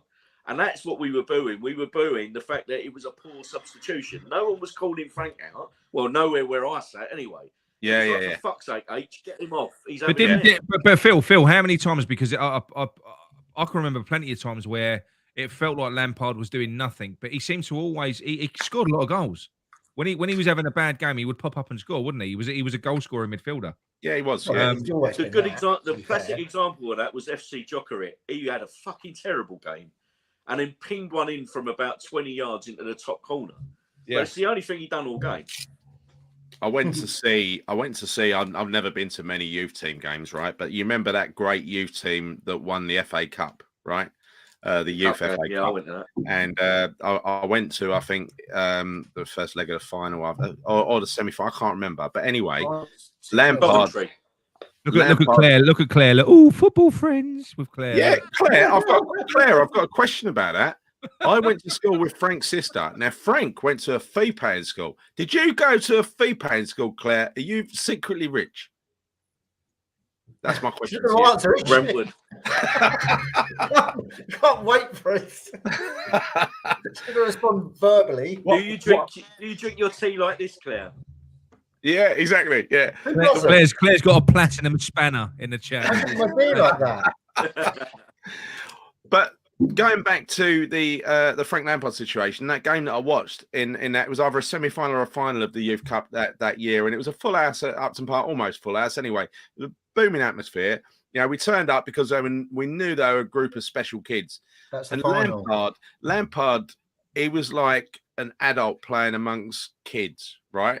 I think in the first half, he took a shot from like just past the halfway line that crashed off the crossbar. This guy was different class. Yeah. So I kind of knew how special he was before he got into the first team. He's very special. And I didn't agree with that was the one. I did hear it away games, Phil. And that one guy behind me who was a bit of a twat and always wanted to find someone to have a go I think he did get stick, Gary. He did get stick. He did get stick. That's what I'm saying. He did get stick. So I'm not going to say he didn't. But the famous quote in Lampard's thing is where he, I think, broke a bone. He broke his leg or something, and he's getting carried off. And people are slating him as he's getting carried off. I don't think that's going to fucking happen. I don't think that's true. I don't think that's going to happen. No, I'm with Black Country Hammer. We've all been there.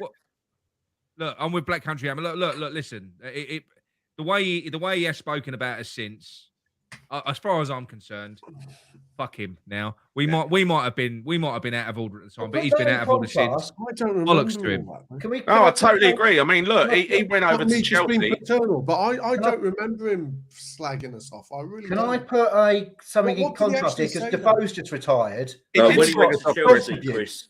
By Chris, our he fans. did slag us off. He said, firstly, he slagged us off over bad training methods, which was down to his dad and Harry, right? So that's slagging Secondly, his dad off, not the club. secondly, he said that the crowd always were on his back, and he said that the crowd cheered one day when he broke his leg and was being stretched off.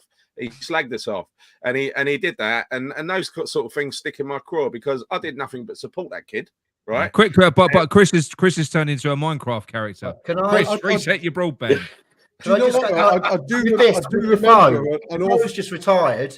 He Yeah. got so much abuse from our fans, but all he did was sort of request a transfer at the wrong time. He's never slagged the club off like Lampard did at all. In No. fact, he's been nothing but complimentary about the club since leaving, But and he Mike, still gets abused. Absolutely. Brennan, Absolutely. if No, I if remember Lampard Lampard had getting gone an to absolute Chelsea- ton of abuse with the what I probably only saw him play about six, 7 times, and I remember it being pretty brutal, to be honest. Was that But Chris's album perhaps I'm cover? But more if Lampard sensitive. had gone to Chelsea and said, look, it was a reluctant sale by the club. They needed the money, relegation, £11 million. Yeah, like Joe Cole and Glenn Johnson club- didn't say anything. the They club went, they couldn't didn't say say no. a thing. I thank the club very much. They've given me my formal education, but now I've been given this opportunity. I want to kick on. Blah blah blah. It's the best for everyone, and just left it and never spoke about it again. Yeah, fine. As West Ham fans, even if he done what Rio does now, which is, oh yeah, I started at West Ham, but you don't really realise what football is about and big time mentality until you go to a big club. Yeah. But you can fucking do one now, actually see? fucking goes, oh, well, all right, Rio, calm down, son. But Yeah, that's fine. He's not going to get dogs abuse walking down the street. But Lampard didn't. He couldn't keep his mouth shut.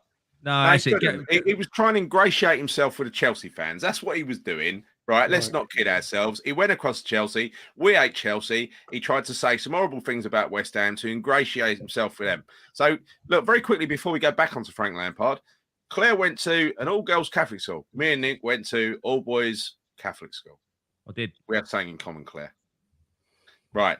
So, Frank Lampard. I hope... I'm not going to crack a joke there. I know. There's so many coming to There's mind. a joke about one of the sciences and studying strapodictomy, but I won't do that. That's I'll tell you what, me and Nick, we love a bit of Pope. But your boys' school. I can play an organ as well.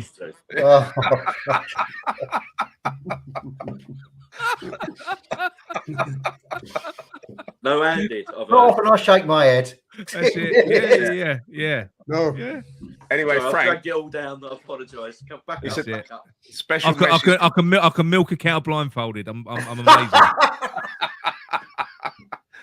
Special message to Frank Lampard. If you're watching, Frank, hope you fucking get relegated. You fucking, Ditto. Yeah. Fuck Frank. Right. So Fuck listen. Frank. What I have got, I'm going to go to a post from our Facebook group from Stephen Mansell, from the reformed Stephen Mansell. He is reformed. So right, it was a good post. So it starts off. I'm going to read it out word for word. Oh, I like this post. So a bit of a random post. I see Defoe retire today, the last of a golden generation to hang his boots up. Seems like yesterday to me, being on holiday as a kid, watching us win the Intertoto Cup with many of those youngsters in and around the first team squad at the time. Regarding Defoe, I've always thought he's an underrated striker, one of the best finishers I've seen. He was unlucky that the 4-4-2 died out, but as his career progressed, as he was tailor-made to play off, he was tailor-made to play in that sort of with the big man in a 2-up-top system. He was gutted with how he left at the time, but the class that he showed constantly acting apologetic for how he left and maintaining how much love he's got for West Ham, despite getting dogs abuse whenever he came back as a player. In addition to that, he went so far above and beyond any professional obligation with how he was with Bradley Lowry. He went out of his way to make a tragically ill child's last months on earth as memorable as possible. comes across as a really nice bloke and someone I wish nothing but good luck for in the future. And that is an example of somebody who was demonised by the West Ham fan base. But you know what? I think he's repaired it now. He's repaired his reputation. You know what? I think he repaired his reputation. He went out of his way to repair his reputation with West Ham fans after the years that he left. He realised when he got to his mid-20s that he was a bit of a twat back when he was a youngster.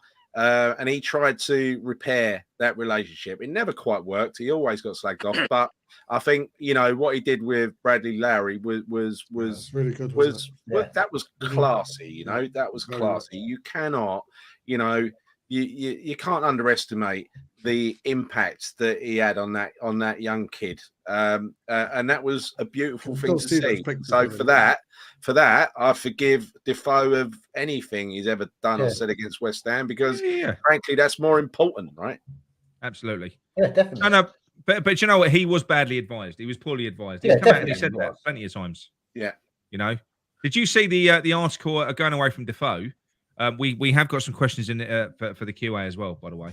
But I saw an article from Diamante, where he basically said that he regrets leaving after a year. He said, if I've got one regret in my career, it was that I loved it at West Ham.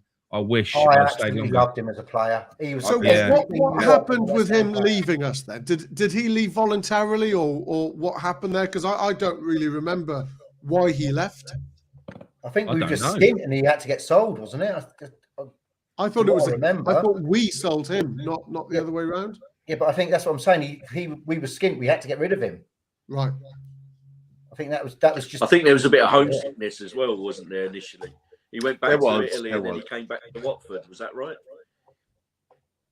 Zaretti went back to Watford. Yeah. I don't know if Diamante came back to England. I don't know. The echo's back again. I'm going to start muting you all. One as it's Gary. Look, it's Gary and his fucking posh mic. Look. No, it's not me. My one's fixed. I know what caused it, and I fixed it. It's not me. No, you have. Who's causing an echo then? Whose fucking fault is it? Not me. It's gone now. It must be you, Gary. No, it was Gary because the echo went as he was talking. Look, it's not me. It's not Gary in my Shure SM7B. I'm super impressed with Chris's album cover pose. You are such a cock, you know that. Right. There are actually podcasts about. I'm going on mute now. I'm just going to go and check the settings on my preamp for my dynamic mic.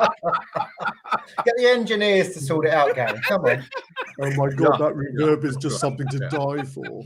Let me call the support team. 1 second. Yeah. Turn it off and turn it back on again. That's it. Engineer. It might not be Gary because I can still hear myself. I'm annoying, aren't I? Hang on.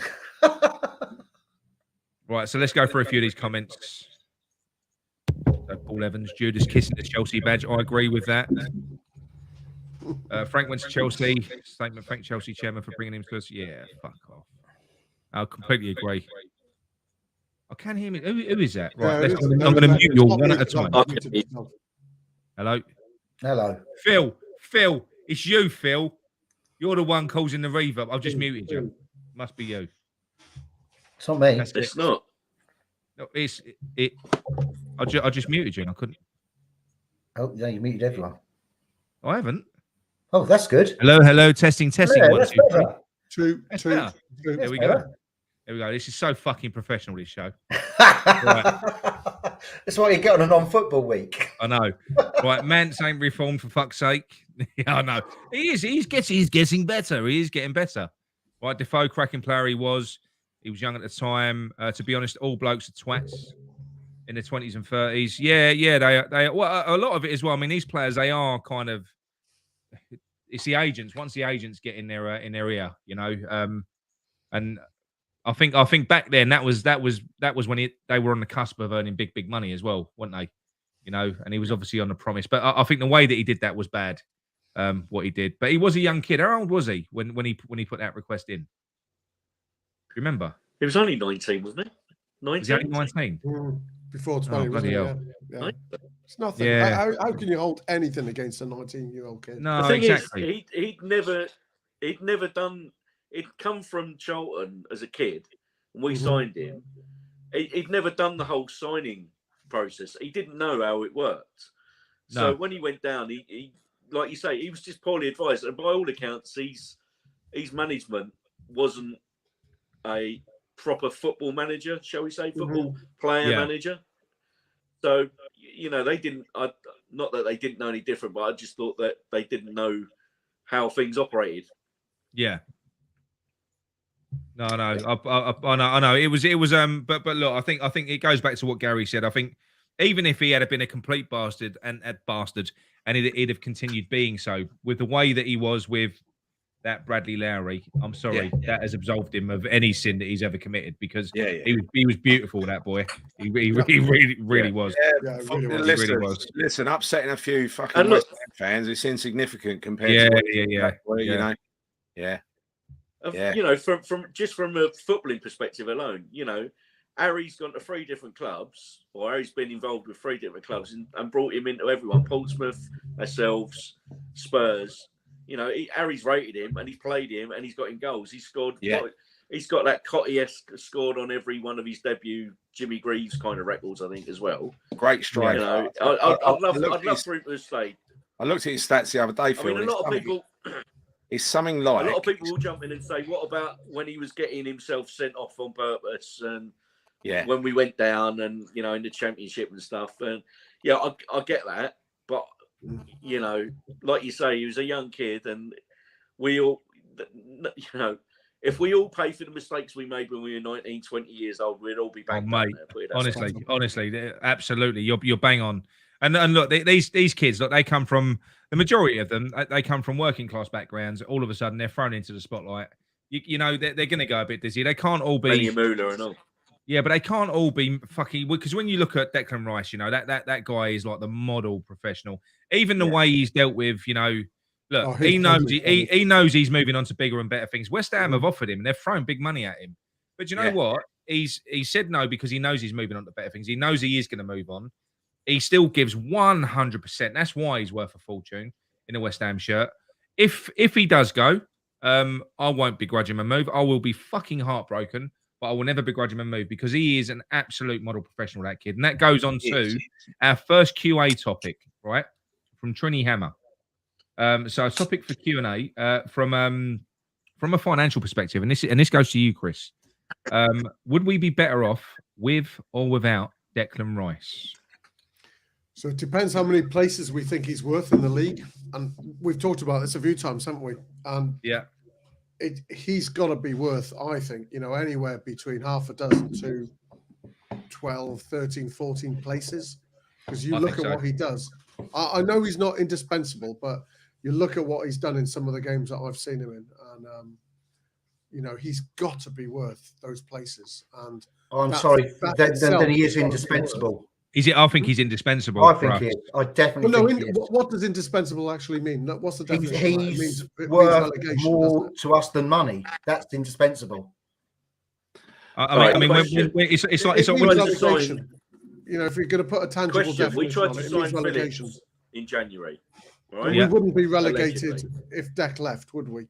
We'd be down to 15th kind of position. We'd be shit though. Would be shit though. But the questions about finance in January. In doing so, I think we were trying to sign Phillips because we knew Declan was going at the that was my thinking, Phil. That was my thinking. I thought because that was a left field thing. We knew we was going out.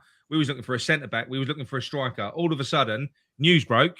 We've gone for Phillips, and then a lot of people going, "Oh, it's bollocks." Well, I don't think it was bollocks. I think what happened was they've tried repeatedly to get Declan Rice to commit. They know full well how important Declan Rice is to our team, and Phillips is the closest to him. He ain't as good as him, but he's the closest player to him. Committed if we hadn't fucked him around. I agree. And if we nab him for 50 mil and sell Declan for upwards of 100 mil, I just don't want to sell him. We've done well. That's exactly what we were trying to do. We've done well, but I don't think we'll manage it because, like Declan Rice, okay. Because look, I think there's similar profile players. Would Declan Rice go from West Ham? I don't think West Ham. Forget league position. Forget league position for a minute. I don't think West Ham are a massively bigger club than Leeds. I think Leeds are a big club. I almost feel like, if I'm being honest, I think going from Leeds to West Ham is borderline a sideways step for Phillips. Because we're not quite there yet. We're not a top 4 team. We're not one of those It big depends 6 teams. what salary we offer him, doesn't it? Yeah, but any Premier League club can offer a big salary. Everton have been punting salaries out to everyone. It's whether they Yeah. So that's my thinking. If we could do it, Phil, if we could get him in, let me just finish great up my business. other point about the league position, because there's an I agree exact with Narky's comment there, by the way. Yeah, which is no, Gary, get off the comments. I'm on the comments. Come on. so, all right. if Deck is Again. worth. If Deck is worth about 10 places in the league, that's actually worth about 100 million in terms of the prize revenue. Yeah. So if we get 85 for Deck, let's not leave that this is big. If hold on, let me just finish. So if that's worth about 85 million, that means we're probably 25k to the worse off if we lose him. He is a 25 million, sorry. He is a fantastic, amazing, world-class player. But he's a once in a generation West Ham player, isn't he? That's it. He is. But let's face up to it. At some point, whether it be this summer or next summer, he's going to move on unless West Ham can do something good. Like for instance, if we get Europe, he'll stay. If we don't, he'll go. Were we to win the Europa League and qualify for Champions League, he's going nowhere, right? Because he's got Champions League football overnight. Exactly. Right? Were we to qualify for the Europa League again next year, he'd probably stay. But beyond that, I think it's one more season of European football and trying to win a cup, and we need to win a cup. A player like him of his quality needs to be winning trophies. So where do you think he's going to go? Gary, look, John nails it. Have a look at that. John's back. Hello, John. Hello, John. Right, look, when Spurs sold Bale, we would literally need 3 players to do what he does. And look how they spunk that money as well. Yeah. Well, you say they spunk that money, but that money actually came good a couple of years later. Those players got warmed up and they started playing well, and that is what allowed Spurs to move to the next level, right? Because Spurs were not at that level, and they moved to the next level. Here's another question. Let me expand on Trini's point, right? Because this goes back to what John's saying here. We've got him for another 3 years. I think that's it. So from the summer, with our options, we could have him for 3 years. Now, would you sell him, or would you swallow it and say, right, while we're rebuilding and building around him, because what we got, I think Declan Rice covers a multitude of sins in our team. I think Declan Rice sitting in front of our back two makes the back two look better. I think he makes his midfield partner look better. He makes everyone look better. I think if you lose Declan Rice, you've got to upgrade in multiple positions in that team. So therefore, would we be better off financially in the long run if we retain Declan Rice, used his profile, used his ability to build a team, and basically let him walk for free in 3 years' time? Or would we be better off now to sell him for 150 million and try and replace him? What would be better for West Ham? Okay, so that's long or short term. There's 2 questions there, right? Yeah. The first one is the people who are in charge of the purse strings. And if we've got the people in charge of the purse strings in charge for at least the next 2 years, and there's no guarantee they'll still be in charge after 2023, let's be honest, right? Because we know about the tax clauses. But if they are, they'll want to get money for nothing. He's cost us nothing. He's come through that academy. All he's cost us is wages and signing on fees, right? So they'll want a return on that. Yeah. So if they can get 100+ million for him, they will do it. Now, you can say sharks, shysters, whatever you like. It's good business practice at the end of the day. Yeah, and it is. There's no other businesses out there that breeds that kind of, heart-wrenching loyalty from its customers. This is it. And we're not supposed to be called customers. We're fans, because the club belongs to us. But we know it doesn't really. Yeah. The other side of that, the second question you got there is, you're right. If we're winning things and staying top 4, top 5, top 6, then yes, financially, yes, it might be rewarded. But either way, we're still going to need to get someone in long term to replace him, or to deputise him, or whatever. So we're going to have to get someone of his ilk in anyway. Now, I think there's value in abroad rather than the UK. Phillips was a good punt. If we could have got him for 50 mil rather, we would have been laughing. if not, I think we're going to have to look at a German-based team or another Czech sort of type team. One of those ones that are used to being physical and having a good level of strength and endurance and pace, because ultimately you look at Moyes, the people he brings in, they're ready to play in the Premiership. There's no surprises there for them. So yeah, I mean, it's one of two things. I'm not entirely sure. I think Moyes has brought in really good, solid players. I think Souček, for as good as he's been and as good as he was in the last game, Souček would be half the player without Rice next to him. I know he's had a couple of good games when Rice ain't been playing against lesser teams. He's looked good in a couple of those games. Nick, but no. Nick, you saying nice things about Souček? Can I throw something in here, no, please? I'm not. Can I throw something in about this? If we sell Rice, people are going to know we've got 150 million to spend. Yeah, absolutely. So their prices are going to go up. Yeah, which is why. But my point is, what I was saying about our profile is, if you keep him for 3 years, right, having Declan Rice at West Ham, that gives us a profile massive, much bigger than what we would have if we didn't have him. Right, qualifies for big competitions to get more money, and that allows us to get better players in. Now, what I'm saying was, going back to the point that I made earlier on, whereby Declan Rice covers a multitude of sins in the team. We need to rectify those issues elsewhere in the team. It isn't necessarily about, we ain't going to find another Declan Rice. So we need to improve in the other areas so that when Declan Rice goes, it isn't a massive fucking shock to our system. So that these players that look twice as good with him don't look half as good when he's gone. Nick, don't forget, Declan Rice has a choice here as well. He has a say in what happens. Declan Rice wants to go back to Chelsea. He does. But what, Nick, if we went and bought that Declan Rice-like player from France? What was his name? Oh, yeah, but come on. Is it? Yeah, but there's loads of... How many look, the next Lionel Messi... Gary, with the next Lionel Messi, the next so-and-so, there ain't another Declan Rice. That's the reason he's 150 million. If Kamara was the next Declan Rice, he wouldn't be going on a free in the summer. He might not be as good, but I'm just saying, I've got faith in Moyes to bring in the different parts of the system.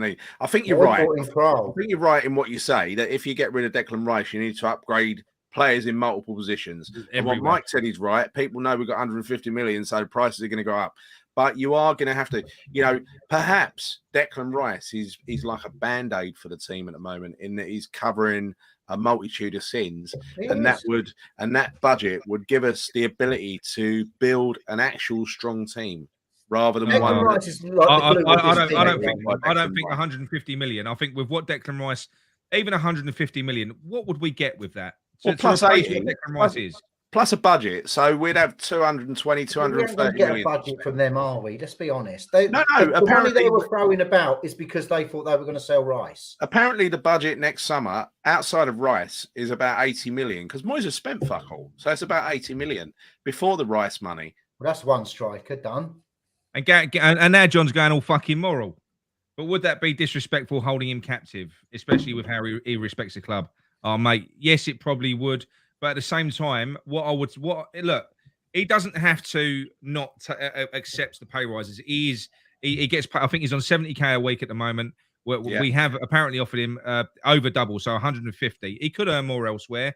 But the fact of the matter is, what they could do is, he could agree with them 150 grand. We didn't offer him double. No, listen, for the same 3 years. So just for the same 3 years. And they've not offered him that, though. They haven't offered him that. No, I think from what I've heard, it's 150. They've offered him large, but they've said it has to be 4 or 5 years, not over. Yeah, well, that's taking the piss. Then I think that's taking the piss, because I think if you're going or what there needs to be is there needs to be a release clause in there.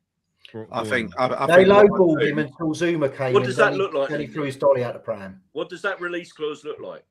150. No. Do you know what? Look at the way the Spanish clubs do it. If somebody really wants to play like him, 200 million. Yeah. So if somebody really wants to buy him, 200 million. Because they're already talking about 150. Now, look, I know apparently with the money that's the price tag that we're putting him, 150 million. If he was to go for that money, he would become the third highest, the biggest player in world football behind Neymar and Mbappe in terms of transfer fees. But he's worth it. And I know that, fair enough, defensive players and defensive midfielders, they don't normally command that type of fee. But Declan Rice is that good. And You know, there's very few players. We've spoken about this before, where we've gone, oh, but he's a big fish in the small pond here. No. Look at him at England. If Declan Rice goes to Man City, goes anywhere, that boy is going to be fucking class wherever he goes. Whoever Yeah. buys The him, question was about finance, though. he's going to be worth a fortune. So the question was about finance. Yes, you're right. Let's go back to the actually answer Tony's question, if I can find it. I know, I can't help it. We've gone off piece. So let's finish this one off. So to Gary, from a financial perspective, would we be better off with or without Declan Rice? And I'm going to extend that in the long run. In 5 years' time, would West Ham be better off with or without Declan Rice in 5 years' time? With him. As long as yes, we would. As long as Moyes went and spent the money on quality players, we would be. Yeah, we would definitely. Better off without him. Well, devil's advocate, Chris. We'd be better off. I was asking to what was the answer? Well, that would be as long as Moyes could spend the money from a financial. But Gary, that's a gamble. I am sorry. He's just spent money, right? He's bought Benrahma, he's bought Vlasic for 60 million. Two duffers, as far as I'm concerned. There's no guarantees. Although he's bought a Souček and he's bought a Bowen, he's also bought a Benrahma and he's also bought a Vlasic. So there is no guarantees that he's going to go out and spend well. It's a tough question, right? Because he said from a financial perspective, but I'd like, if you include the footballing perspective in that, then it's not a good idea to sell Rice. No, right? From a financial perspective, from the club, obviously it is. No, but that's a short-term financial perspective. Yeah, so it's about £40 million upside on the first season if we sell him. Yeah, roughly. I'll throw one in. If we lose about 40 million on revenue for dropping 10 points, 10 places. Yeah. If the owners decide they do want to sell next year, are we better off with or without Rice? And he's going to be with, isn't he? With Rice. With Rice. They'll get a bigger number if they've got a Declan Rice on their playing staff, wouldn't they? Yeah. Oh, look. He's the biggest asset at the fucking club. By a mile. He's the biggest asset at the club. Yeah. So let's move on to the next question then, Nick, because we've done this one to death. Okay, that's fine. Right. So this is a nice one from Claire. So QA, ask each member of the panel. So we'll start with Phil. Your favourite ever West Ham player and why? So we'll do that first. Okay, I did actually answer this earlier in the chat. Alan Devonshire, because great shout. When I was growing up, he was one of those players that I can remember, first player that literally got me out my seat watching him play. But and we know West Ham fans love a bums off seat player. Be it Di Canio, Nezareko. No, I'm kidding. But for me, Devonshire is sublime. I didn't even see his peak years. I can only really remember when he came back from that terrible knee injury. So he wasn't as quick anymore, but he could still float around people. Even now, that 4-1 win over Chelsea away to Chelsea, right? When he scores that wonderful goal. There's times when he's pitched the ball up on that shithole of a pitch, and you wonder how he can move the ball with such preciseness and just glide past people. You don't even see that from players now on the pristine pitches that we've got. The state of the pitch. So for me, Dev, all day long. Yeah. No, good shout. And also, expanding on that question too, why are you a West Ham supporter? Who got you into football? Family, mate. My mum's from Canning Town. My dad was West Ham. Macaulay Road, East Ham. So if you remember the Central pub, that was Macaulay Road, and that was like 300 yards from Upton Park. So the whole family's always been proper West Ham, as you say. And growing up, my brothers always had like West Ham kits, and I was the hand-me-down. I'm the Nick of the family. I'm the youngest. So I got the hand-me-down. So when I can remember going into hospital when I was about 7 or 8, that was brilliant. I was there for my birthday. And my birthday present my dad brought in, and it's still my favourite kit now, was the 81-83 home kit, the Adidas one. Yeah. Like the really shiny lame kind of. Yeah. Is that the one that Dave's got, the retro one? Yeah. I've got one still upstairs. But, but that was my first ever new kit that was given to me, and I fell in love with that kit. And you grow up being a West Ham fan. How can you not love a club that gives you so many highs, so many fucking lows? Yeah. But ultimately, we love those highs even more. We want to, as fans, we want nothing more than to bloody the nose of the big boys during the season. Absolutely. Turn over Spurs, have a good cup run, and see how we go. We're not interested. We know we're never going to be really Premiership winners or the rest of it, but we want to give it a fucking good go. And when their team do that, we're proud as punch, mate. You Absolutely, stand there in the boozer with your head held up high, shall I say? Absolutely, But, and that's kind of all over. that's how we felt this year. I mean, the difference. I'm very similar to you. I'm the youngest in the family, but I was so spoiled that Gary used to get my hand me down. Gary, I was going to say, Nick never got a fucking hand me down in his life. Gary was 10 years older than me, and he was wearing all my old clothes. He was the youngest and the most spoiled by a mile. Oh, definitely. Give it 12 months, Definitely. Gary might try and push that fucking microphone on you. I know exactly. Yeah. I know. Well, it's changing round. It's changing round now. I'll take the microphone. I'll set it up properly though. That's what I'll do. Right. So, Gary, I'm going to ask you the same question. So, your favourite ever West Ham player and why? Well, Trevor Brooking, because I've never seen a player ever or since play football at half pace, a slow jog, but he had such quick feet and such vision. He could pick a pass out and he could put it on a postage stamp. He timed his runs perfectly, and I'll tell you why I love him, especially because we got relegated in 1978, I think it was 78, and we stayed down in Division 2, the old Division 2, for 3 years. He was a first team regular in the England squad. And Ron Greenwood said to him at the time, he said, you stay at West Ham, I'll still pick you for England. And he did. He played for England while we were in the second division. He played for England every bloody game, every friendly, every real game, every qualifier. He played for us. And I'll always respect Trev for that. I loved him for it because it allowed us to, in those days where we were in Division 2, we still had one of England's best players playing for us. And I just loved him.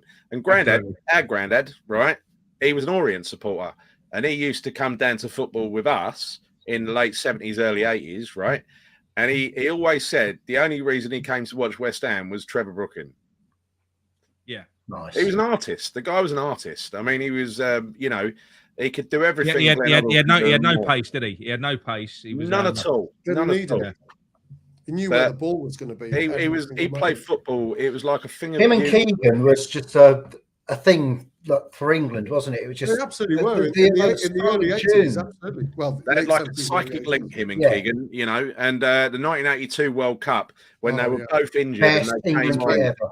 Yeah. But there was one game in particular where West Ham were playing, and it was Tony Cottee's debut. And I think it might have been against Spurs, I don't know, but anyway, Tony Cottee and Trevor Brooking, they overlapped slightly, and I remember the words from Brian Moore where the ball came in on the left-hand side of the pitch to Trevor Brooking, and he caught the ball with his left foot, right, and then with his right foot he played an outside of the foot pass across into the box to Tony Cottee, who put the thing away without breaking stride. He was majestic, is the word, right? And as soon as he played that pass, Brian Moore said, Trevor Brooking, and he's really in the mood, right? That is Trevor Brooking. Okay, and expanding on that, I'm going to ask you, I know why you became a West Ham fan, but why did you become a West Ham fan? Family. Yeah. Family, peers. I 1975, when we won the FA Cup, I didn't know what we'd done that we won the FA Cup. I never watched a game of football or anything like that, but I know that we went and tried to follow the bus, and we everyone was celebrating, and I was just absolutely. By the time 1977 came, like when I was about 8, I was just besotted by West Ham. Yeah. There was no other club for me ever. No, absolutely, and I felt similar, but I'll go on to me after. Mark, I'm going to go on to you. Bit of a different one. I'm going to go back. Who got me into it? Who's your favorite? No, who's your favorite player? Go on. Who's your favorite player? George Paris. Go on. Why? Because it's a good choice, by the way. It's a good choice. The first game that me and my stepbrother went to together, just the song, Bruno takes no shit. Just that was, and he was there. He was there. He was like the epitome of the players we love that are everywhere on the pitch. And every game I went to, he was playing a different fucking position. He was just brilliant. I absolutely loved the guy. Because like my stepbrother was like the first one who took me to a West Ham game. Just fell in love with the guy just from that. He was absolutely superb. Yeah, he was heart on his sleeve, wasn't he? That guy. Exactly. He was brilliant, I just absolutely loved him. Yeah, no, brilliant. And who got you into football? Well, because as we all know, you're an out of towner. Yes, I am. My granddad took me to Portsmouth versus Fulham on New Year's Day, very early 80s, and Pompey were 4-0. This is how West Ham you are. Pompey 4-0 up at half time, drew 4-4. It was on New Year's Day. My granddad took me, and he was just like, well, my granddad was from Sunderland, so he wasn't really a Pompey fan, but he just took us to the game. Mm-hmm. But what a game to go to for your first game! That was just mental. So, look, was it like this every week, Granddad? No. Oh, that's brilliant, mate. Good man. Okay, Chris, on to you. Favourite player? Well, I'd have started with Trevor Brooking because of all the reasons Gary said. But since I can't have Trevor Brooking, I'm going to go for Bobby Moore. Ooh. Did you see Bobby Moore play? I did. Well over a dozen times, easily. Wow. So brilliant. Which just shows my age. So lucky you. Yeah, but do you know what? The worst thing is when you're only 10 when he retired, you don't really appreciate it. No. Yeah. So I didn't really appreciate him. I knew the name massively, even in 1970 because of when we were in the World Cup. Yeah. But you know, I don't remember 64, 65, 66, and I certainly, I remember 70. I remember 1970 World Cup pretty well, and then I remember games in 72 against Liverpool, and a few of those kind of periods. And then he left the club in what was it, 73? Yeah. And then the next thing, because by that time we'd moved to Wales, and then I'm sort of like seeing him playing for Fulham in the FA Cup, and so it's all a bit confusing. And so a lot of it you look back on and you go, oh my God, he was our player. I don't want to get this wrong, but we done the I should know this, but we done the FA Cup show. Is it right that when Bobby Moore went to Fulham, we faced Fulham in the FA Cup final? Yes. Yeah, 1975. Yeah, and he was playing, and it was the I watched the 75 FA Cup final from the YMCA in Barry, as in Barry Island, as in Gavin and Stacey, and I watched it. Was lush. It was sort of, yeah, but it was the weirdest thing because. How did you watch it with carrier pigeons? No, I watched it on a Decca 26-inch telly. But what's really weird is that it's not you don't at the age of 10 you don't sort of see the whole thing changing like you do now, where you've got social media telling you where a player is from day to day. So you knew Bobby Moore was leaving the club, and Bobby Moore, I'm from Upminster originally, and so the whole that side of London is just Bobby Moore completely in every way, and he was a legend for England and a legend for the United Kingdom actually. And so suddenly to sort of see him on the opposite team, it was a weird thing in for that FA Cup. Was that the last all English British final? 75. Yes, no, that was players, 1980. every single player. Bloody hell. And that is remarkable. So all 22 starters were English, and so were all the finishers. English, there you go. Yeah. That's the English one. Yeah, because 1980 had a lot of Irish as well, didn't it? No, it was Scottish.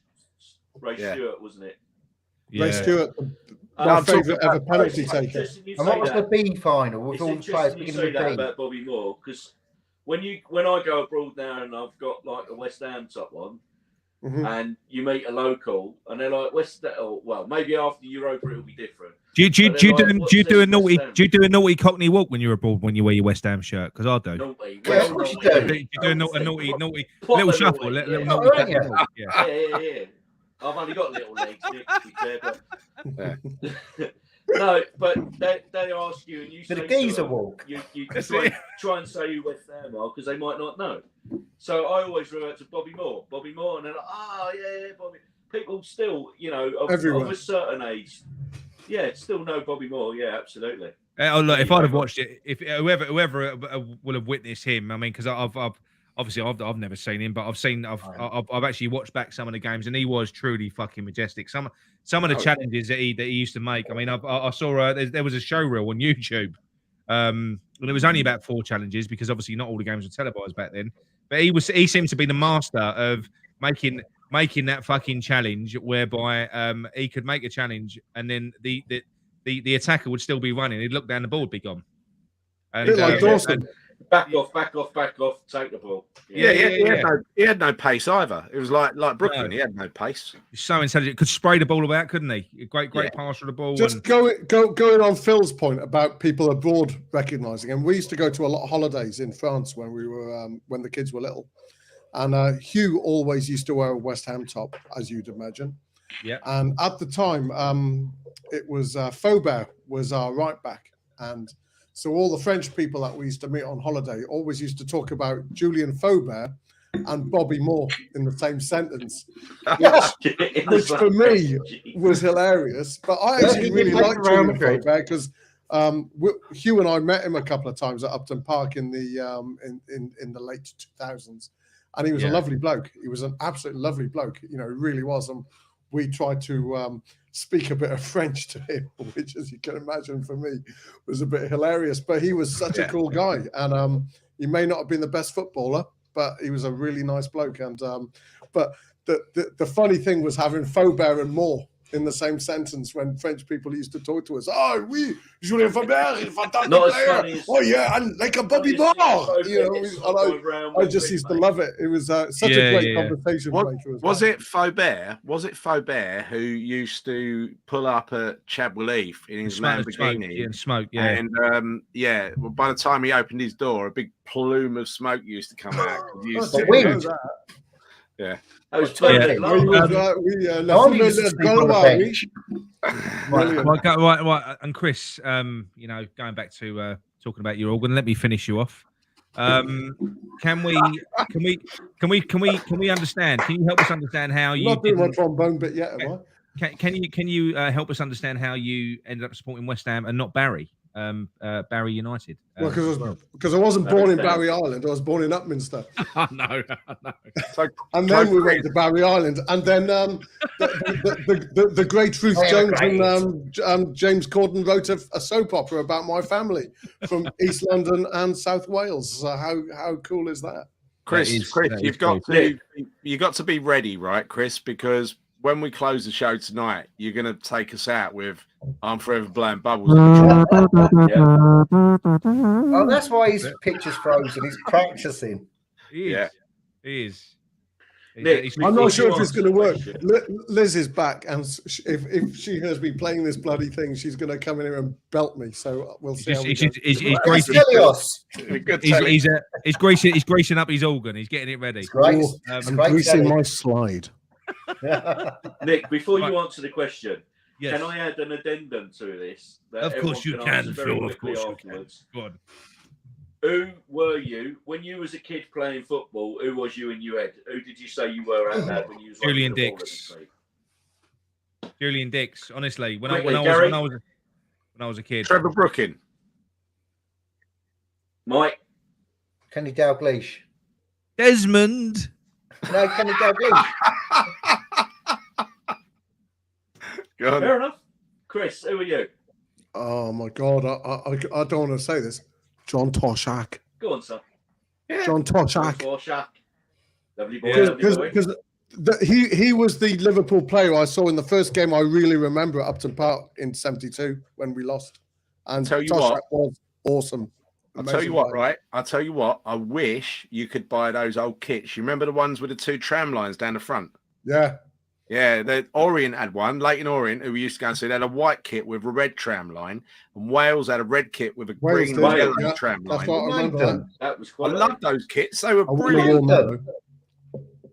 I'm sure you can get them somewhere. You know the manufacturer. I think Coventry had one as well, didn't they? And they had a Probably brown Hummel, away isn't it? one. It's probably a Hummel thing. Yeah, What's happened to Yeah. them? awful. Yeah. I'm going to answer it very quickly so we can move on to the next question. Mine would be Julian Dix. My earliest memory, probably the time I fell in love with West Ham, because Gary tried for years. So he used to take me over West Ham relentlessly, and I just kind of. But the one time it gripped me was it was. Do you remember the game against Man United where Dix hit the penalty in against Schmeichel, and it was in the back. Well, It was in the back. It was in the back of the fucking net before Schmeichel even moved. The advert. That was that, and it just erupted. And that that was is a my, Coke advert. Do you remember that? yeah. They had the blind guy there, and the guy was saying it to him, and he said, like, the blind guy said, "This is a goal," and it just went, and then it said, "Wah!" That was it. Honestly, it was Mental. amazing. It was amazing, Absolutely and mental. it was amazing. And But like it's I say, Schmeichel looked like he'd been shot in one of those Yeah. spaghetti. it was unreal. Honestly, it was in the back of the net before we moved. He hit the ball that fucking hard. It was That's unreal. right, Troy with the curver. Yeah, it was superb, and like I say, that was for me. That is, I'd been to loads of games before that, but that is probably my earliest memory, because a lot I say, Gary tried relentlessly to get me interested when I was younger, but I probably weren't very much. And that was when the bug got me. It was that game, and then from that point on, never looked back. So I've got Julian Dix to thank for that, and Gary As for my father being said persistent, the other being night, persistent. the old girl was bouncing that night. It was brilliant. Yeah, it was amazing. yeah. It was very loud, very loud. It was brilliant. And why do I support West Ham? Because if I hadn't ever supported the West Ham, I'd have been out in the fucking street, basically. So it's as simple as that. Yeah. So True. No It's Who bought their it's a grandson family their thing. first West Ham kit? Yeah. It wasn't a choice, Gary, was it? Let's face it. No, you didn't have a choice. He ain't got a choice No. either. Yeah, supporting West Ham wasn't a choice. He ain't But got a no, choice. I love it. And like I said, it goes back to, do you know what? Coming from a working class family, and I've said this to my boys as well. Supporting West Ham is like a reflection, not everyone's life, but probably most people's lives. In that, most of the time it's quite average to, and pretty bad. And then when you get the good times, you fucking celebrate it and you appreciate it and you embrace it. And that's why it and gets it's on all my relative fucking as tits well. and that's why it gets on my tits when you get other clubs. The way that we embrace that game, that last 16 game at home to Sevilla the other night, that just epitomised it. And that shows you West Ham wasn't dead. We're still West Ham. Yes, it was just the last 16 game. We could get knocked out in the next round. But you know what? That's what we'll do. If we get that every game will be a cup final. If that was a conference league, the European Conference League, that would be the same. We know how to celebrate and support our team, and we know when we've got it good. That's that we do. We do know when we've got it good. Totally agree. We love a Totally party, Outstanding us night, West Ham wasn't it? fans. We love a party, and we love going abroad. I tell you, we love going abroad. We do. We do. And Okay. how well Barcelona. behaved have our fans been? That Very, very is well fucking behaved. lovely. Apart from No. the game before last. No, they've been brilliant. Right now, this is a very quick one, and I'm gonna cherry pick someone to answer this question. I won't go to everyone. Right. So this is from Kieran. If no trophies, I think this goes back to a point that we were talking about earlier on. If no trophies and an 8th spot finish, if that happened, would the season still be a success? And I'm going to go to Phil for that. Right, well, I'm going to bore you, but say what defines success? For me, success is, have you enjoyed the season? Fuck yeah. I have. Yeah. This has been a blinding season. Yeah. Has it been a success in terms of trophies and qualifications for next season? Blatantly no, based on that parameter. But from an enjoyment point of view, and let's be honest, they're in the entertainment business, ultimately. And we're the punters. Fuck yeah, bollocks. I've enjoyed every step of this season. Even, I'm not going to say even losing at Spurs the other week, but you're not taking that icing off the cake for that Seville win for me. Bollocks, no way. No, absolutely. No way. Well, Phil, you've monitored my knees jerking for quite some years now on Facebook. and let's face it, Gary, I coped. I've got a picture to show you actually. I went to the game. We went to Spurs, and Gary, I think he was impressed with how well I coped with with that traumatic experience. Well, what would normally have been a traumatic experience for me? You were restrained. We had a lovely, polite chat with some local Spurs supporters on the platform about how irregular the trains are. You know what I mean? know. It was. I can imagine. Yeah. Yeah. In fact, you just reminded me, Nick. I saw this tweet from someone the other day. My husband started a football podcast. Oh, that's hilarious, isn't it? Yeah. She don't know what she's talking about. She loves it. It weren't your missus, I'm sure. I'm definitely sure. No. She's No, listen, mate. At the end of the day, as a West Ham fan, we all wear our hearts on our sleeves. 100%. Some of us are more vocal than others. Some of us are more reactive than others. Some of us take our time and sit back and think and chew the cud for a few hours or a few days and then give our reactions. Other people, pretty much like myself, say cunts are wrong uns. But I don't have as wide a circle of friends as you do, so it doesn't really get out as much. Yeah. No, look.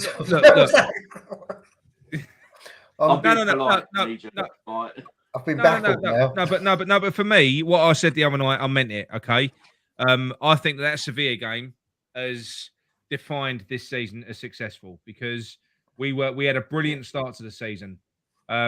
We were third in. Well, no, I think we was up to second after a few games, and we were fourth going into November, and then January happened, and our form just fucking. We were still getting results, but our form had been shit. We was playing bad football. And for the second half of the season, and our season would have been forever defined as a failure for not investing in January if Sevilla hadn't happened. But Sevilla happened. And what that's done is that's given the second half of this season some meaning. Yeah. So therefore, I define this season, even already, as successful for me, regardless of what happens next. Same here. I think on top of that as well, Gary, if we'd have lost by the odd goal to Sevilla, there's no shame in that because of their history and their success rate in Europe. They've never lost to an English club before, right? I would say this season is a success. Years, they've won it 4 fucking times. Six times. Little old West Ham, that nobody likes, have fucking done them over. I mean, that's got to be worth. That's success. That's got to be worth. It's a success because it's made people who fell out of love with West Ham fall back in love with West Ham again. Absolutely. It has done that.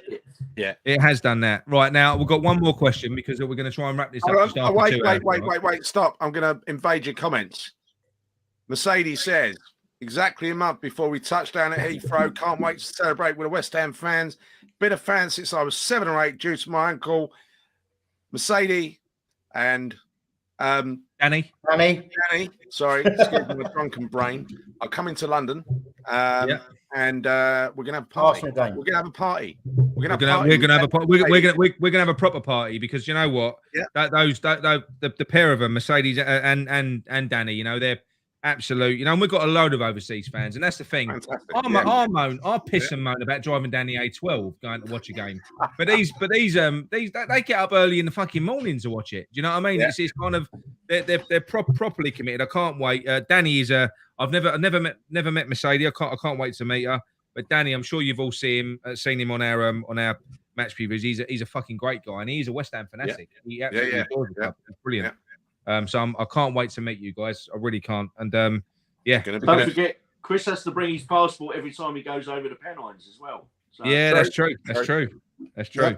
But we look forward to that. We look forward to that. And as many people who want to come down and have a drink, we'll have a little get together. Come down and join us. We're just Right. The last one. The last one. I'm going to go to Mike and Chris to debate and argue about. Right. This is from Paul Evans. I don't know if there's much of an argument. We'll have a look. Can you see COVID affecting games again? Have the teams cheated by not playing and coming back stronger? We'll go to Mike first. Arsenal and Spurs. I do not think. I think it's going to bite them on the arse because they put the games off. Now they're moaning. Arsenal are the worst ones. They're moaning about it non-stop. Yeah. They've not fought it out, obviously. Now they didn't play the games then, but they're going to have to play them somewhere.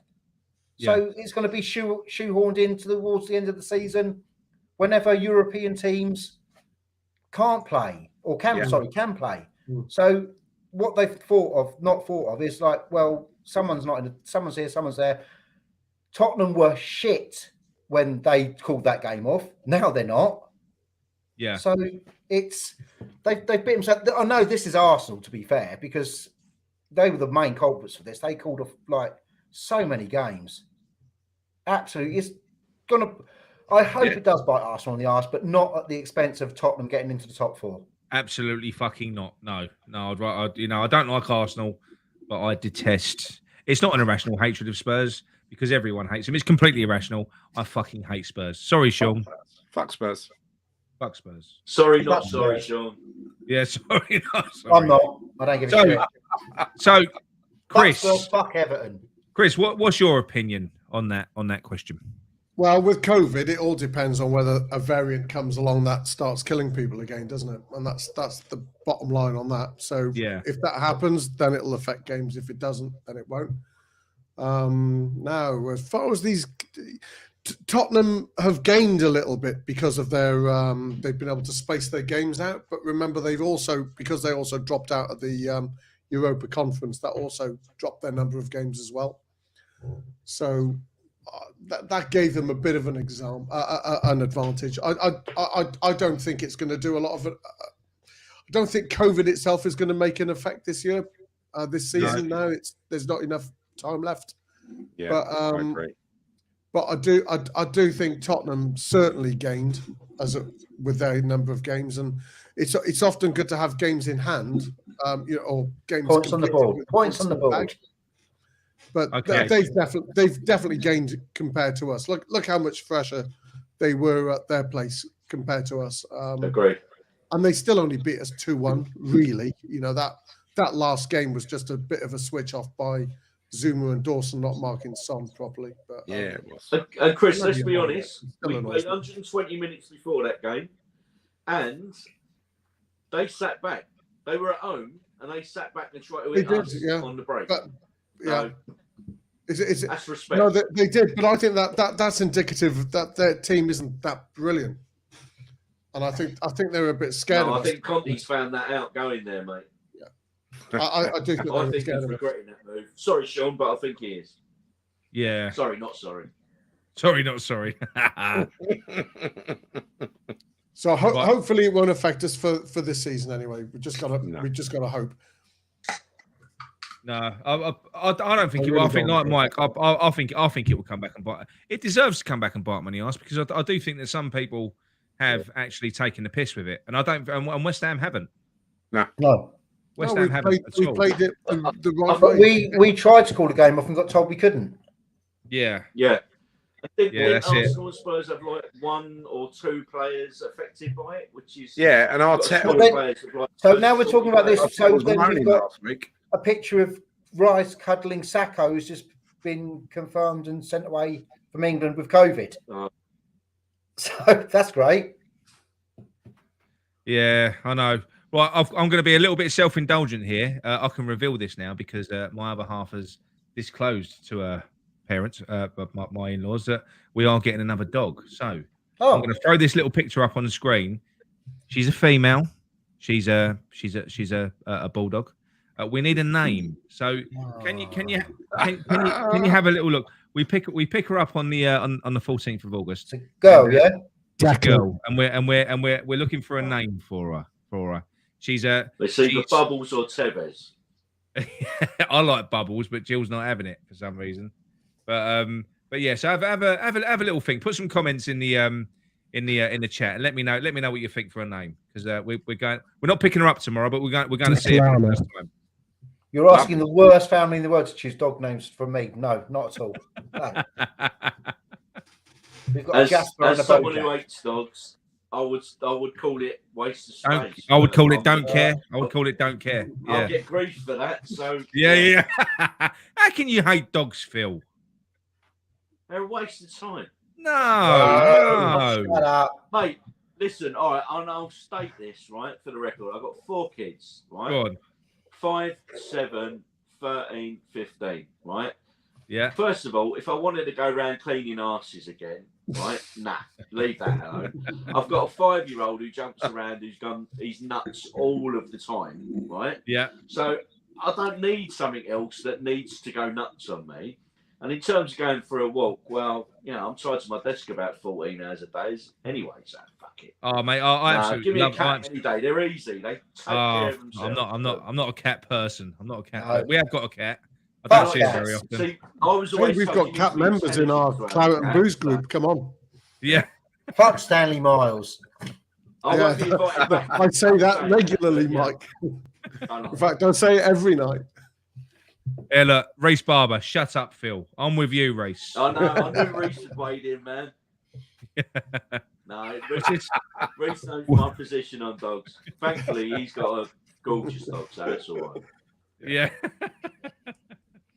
No. So I'm looking forward to it. Actually, it will be quite nice. I mean, I've got to be honest. When especially when we went into, because we've always had dogs. I mean, as a family, we've always had dogs growing up. And digressing slightly from football, but we had 2 English bulldogs, and we lost one in the October and then one in the March just before we went into lockdown. And it was horrific because it makes a house feel cold. So all of a sudden we're locked in the house and we had no dog at all. And then we got Henry, he's a Levitt bulldog, and he's a bit lively, isn't he, Gary? Why did you call him Henry? Well, Henry. He's a bit lively, isn't he? He fancies me. He's got the hots for me. Yeah, he's got the hots for you. I did come around the other day though, and he didn't latch onto my leg, and that was the first time he hasn't latched onto my leg because he loves to. He loves to give me a good seeing to when I come into Nick's house. He does. I think he did. Northampton away. Gary, did you think you were losing it? Yeah. but days ever since. But honestly, I love it. I mean, we're quite lucky where we live. We've got loads of woodland walks and stuff like that, and it gives you a reason to get out. And I quite like going for a walk. It turns into a pub crawl, if I'm honest. A dog walk takes about 4 hours, but you can't do that with a cat. That's what it's all about. You can't do that with a cat, see? No, not at all. So, Chris, are you Don't ready need to your dog to go for a walk? Are you ready for the grand You finale, have an Chris? option when you don't. What, you wanted to? You seriously wanted me to try and do this? Yeah. Yeah. I'm gonna style. I'm gonna say bye to everybody in a minute, and then once I do that, I want you to play us out with Bubbles on the trombone. Definitely. I'm gonna play the original bit as well. All right. Get ready, people. Get ready. Tell me when you're ready, Chris, and I'm going to do the outro. I'm Johnny Briggs here. Well, when I'm ready, I've got it. Liz is going to go mental if she hears this. Don't worry about Liz. Right, okay. We'll take care of her. Don't worry about that. Don't you worry. Go on then. All Reese's Sorry, got Gary? a cracking name. Bowling. Hey. Right. Oh, so- that's a good. Oh, I like that, Reese. Bowling, that's a good one. That's a good name. Areola, she's a keeper. Yeah. Oh, that's good. Before That's a good one as well. Yeah. My youngest, Creativity in born the the chat. same year, we moved from Upton Park to the OP, right? So one of his middle names is Bolin. Nice. He's got that to thank. He's got me to thank for that through life. That's a good name. I tell you, it's a really good name. I like it. It. Didn't do Anne too well though, did it? Well, it started out as a name as well, didn't it? Yeah. I quite like all these from Claire as well. Claire's gone for Luna, Safi, Daisy, Rosie, and Nancy. See, I like that. my They're all good daughter's name. names. Is it a They're all is good it a names. they girl? are great names. I cannot pick a dog name for love nor money. I leave it up to the girls, which Really? I like. They're always rubbish. I like Yeah. human names for dogs. So for a girl, call Yeah, I it agree. Annie. Call it It's Annie. like when we got Henry, I wanted to call him Dave, but because Yeah. That's a great Yeah, name, yeah. though. that's a great dog So you name. could run around the forest shouting Dave. Yeah. Dave. Dave! Brilliant name. Everyone knows a Dave. Exactly, yeah. But no, weren't allowed. I've got a Nick, call it Oi. Jasper. That's... I was gonna call it Brady. And we you know, had, because we had a sausage dog called Jasper. Because look, if I called her I've got a Brady, then spaniel called Jasper. whenever it's time to go out for a walk, I say Brady out, Brady out, Yes! Brady out. Winner. On that Brilliant. bombshell. That Yeah, is a good one. Brady, you've got it sorted. So, Chris, are you ready? Shall I do the outro? What do you want me to do? Just do you want to count me in 3, of course? I'll tell you what. We'll do the outro after. Free. We'll do the outro after you play. Go on, Playing Chris. his organ, so he is.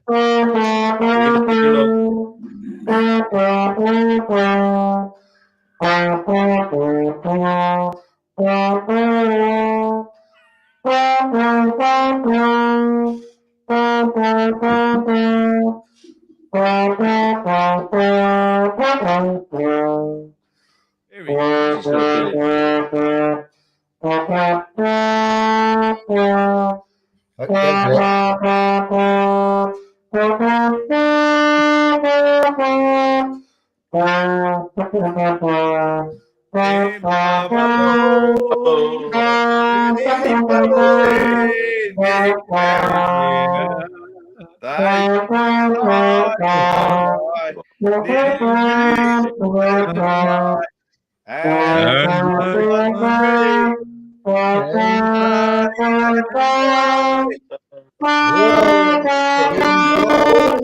He's gonna kill it.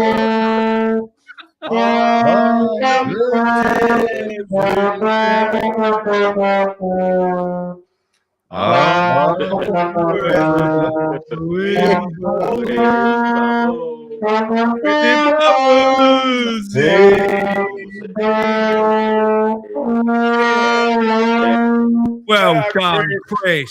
Well done, Chris. Nice. I don't know how that That's came a over. definitive one they'll be playing at the ground.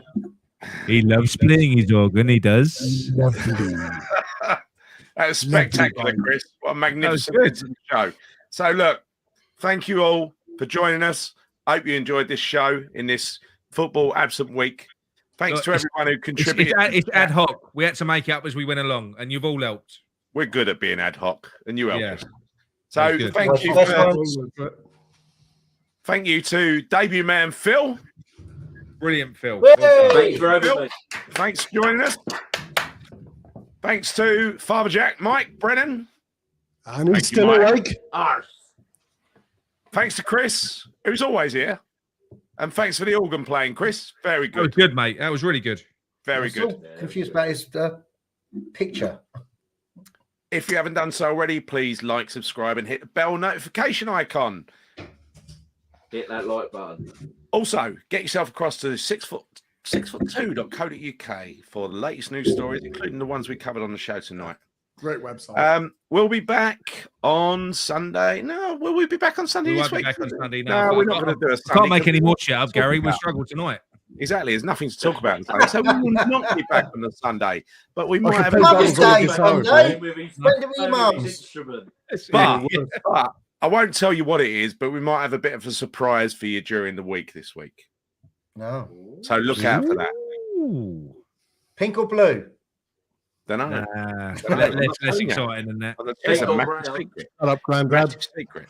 So, so there you go. And beyond that, we'll be back on the Booze Up next Saturday. It won't be a Friday; it'll be a Saturday. So I'm away. Oh. So until then, Controversial. thank you for watching. See you soon, and come on, you irons. Come on, you eyes. Come on, you iron. Chris, Phil, Mike. Who's that?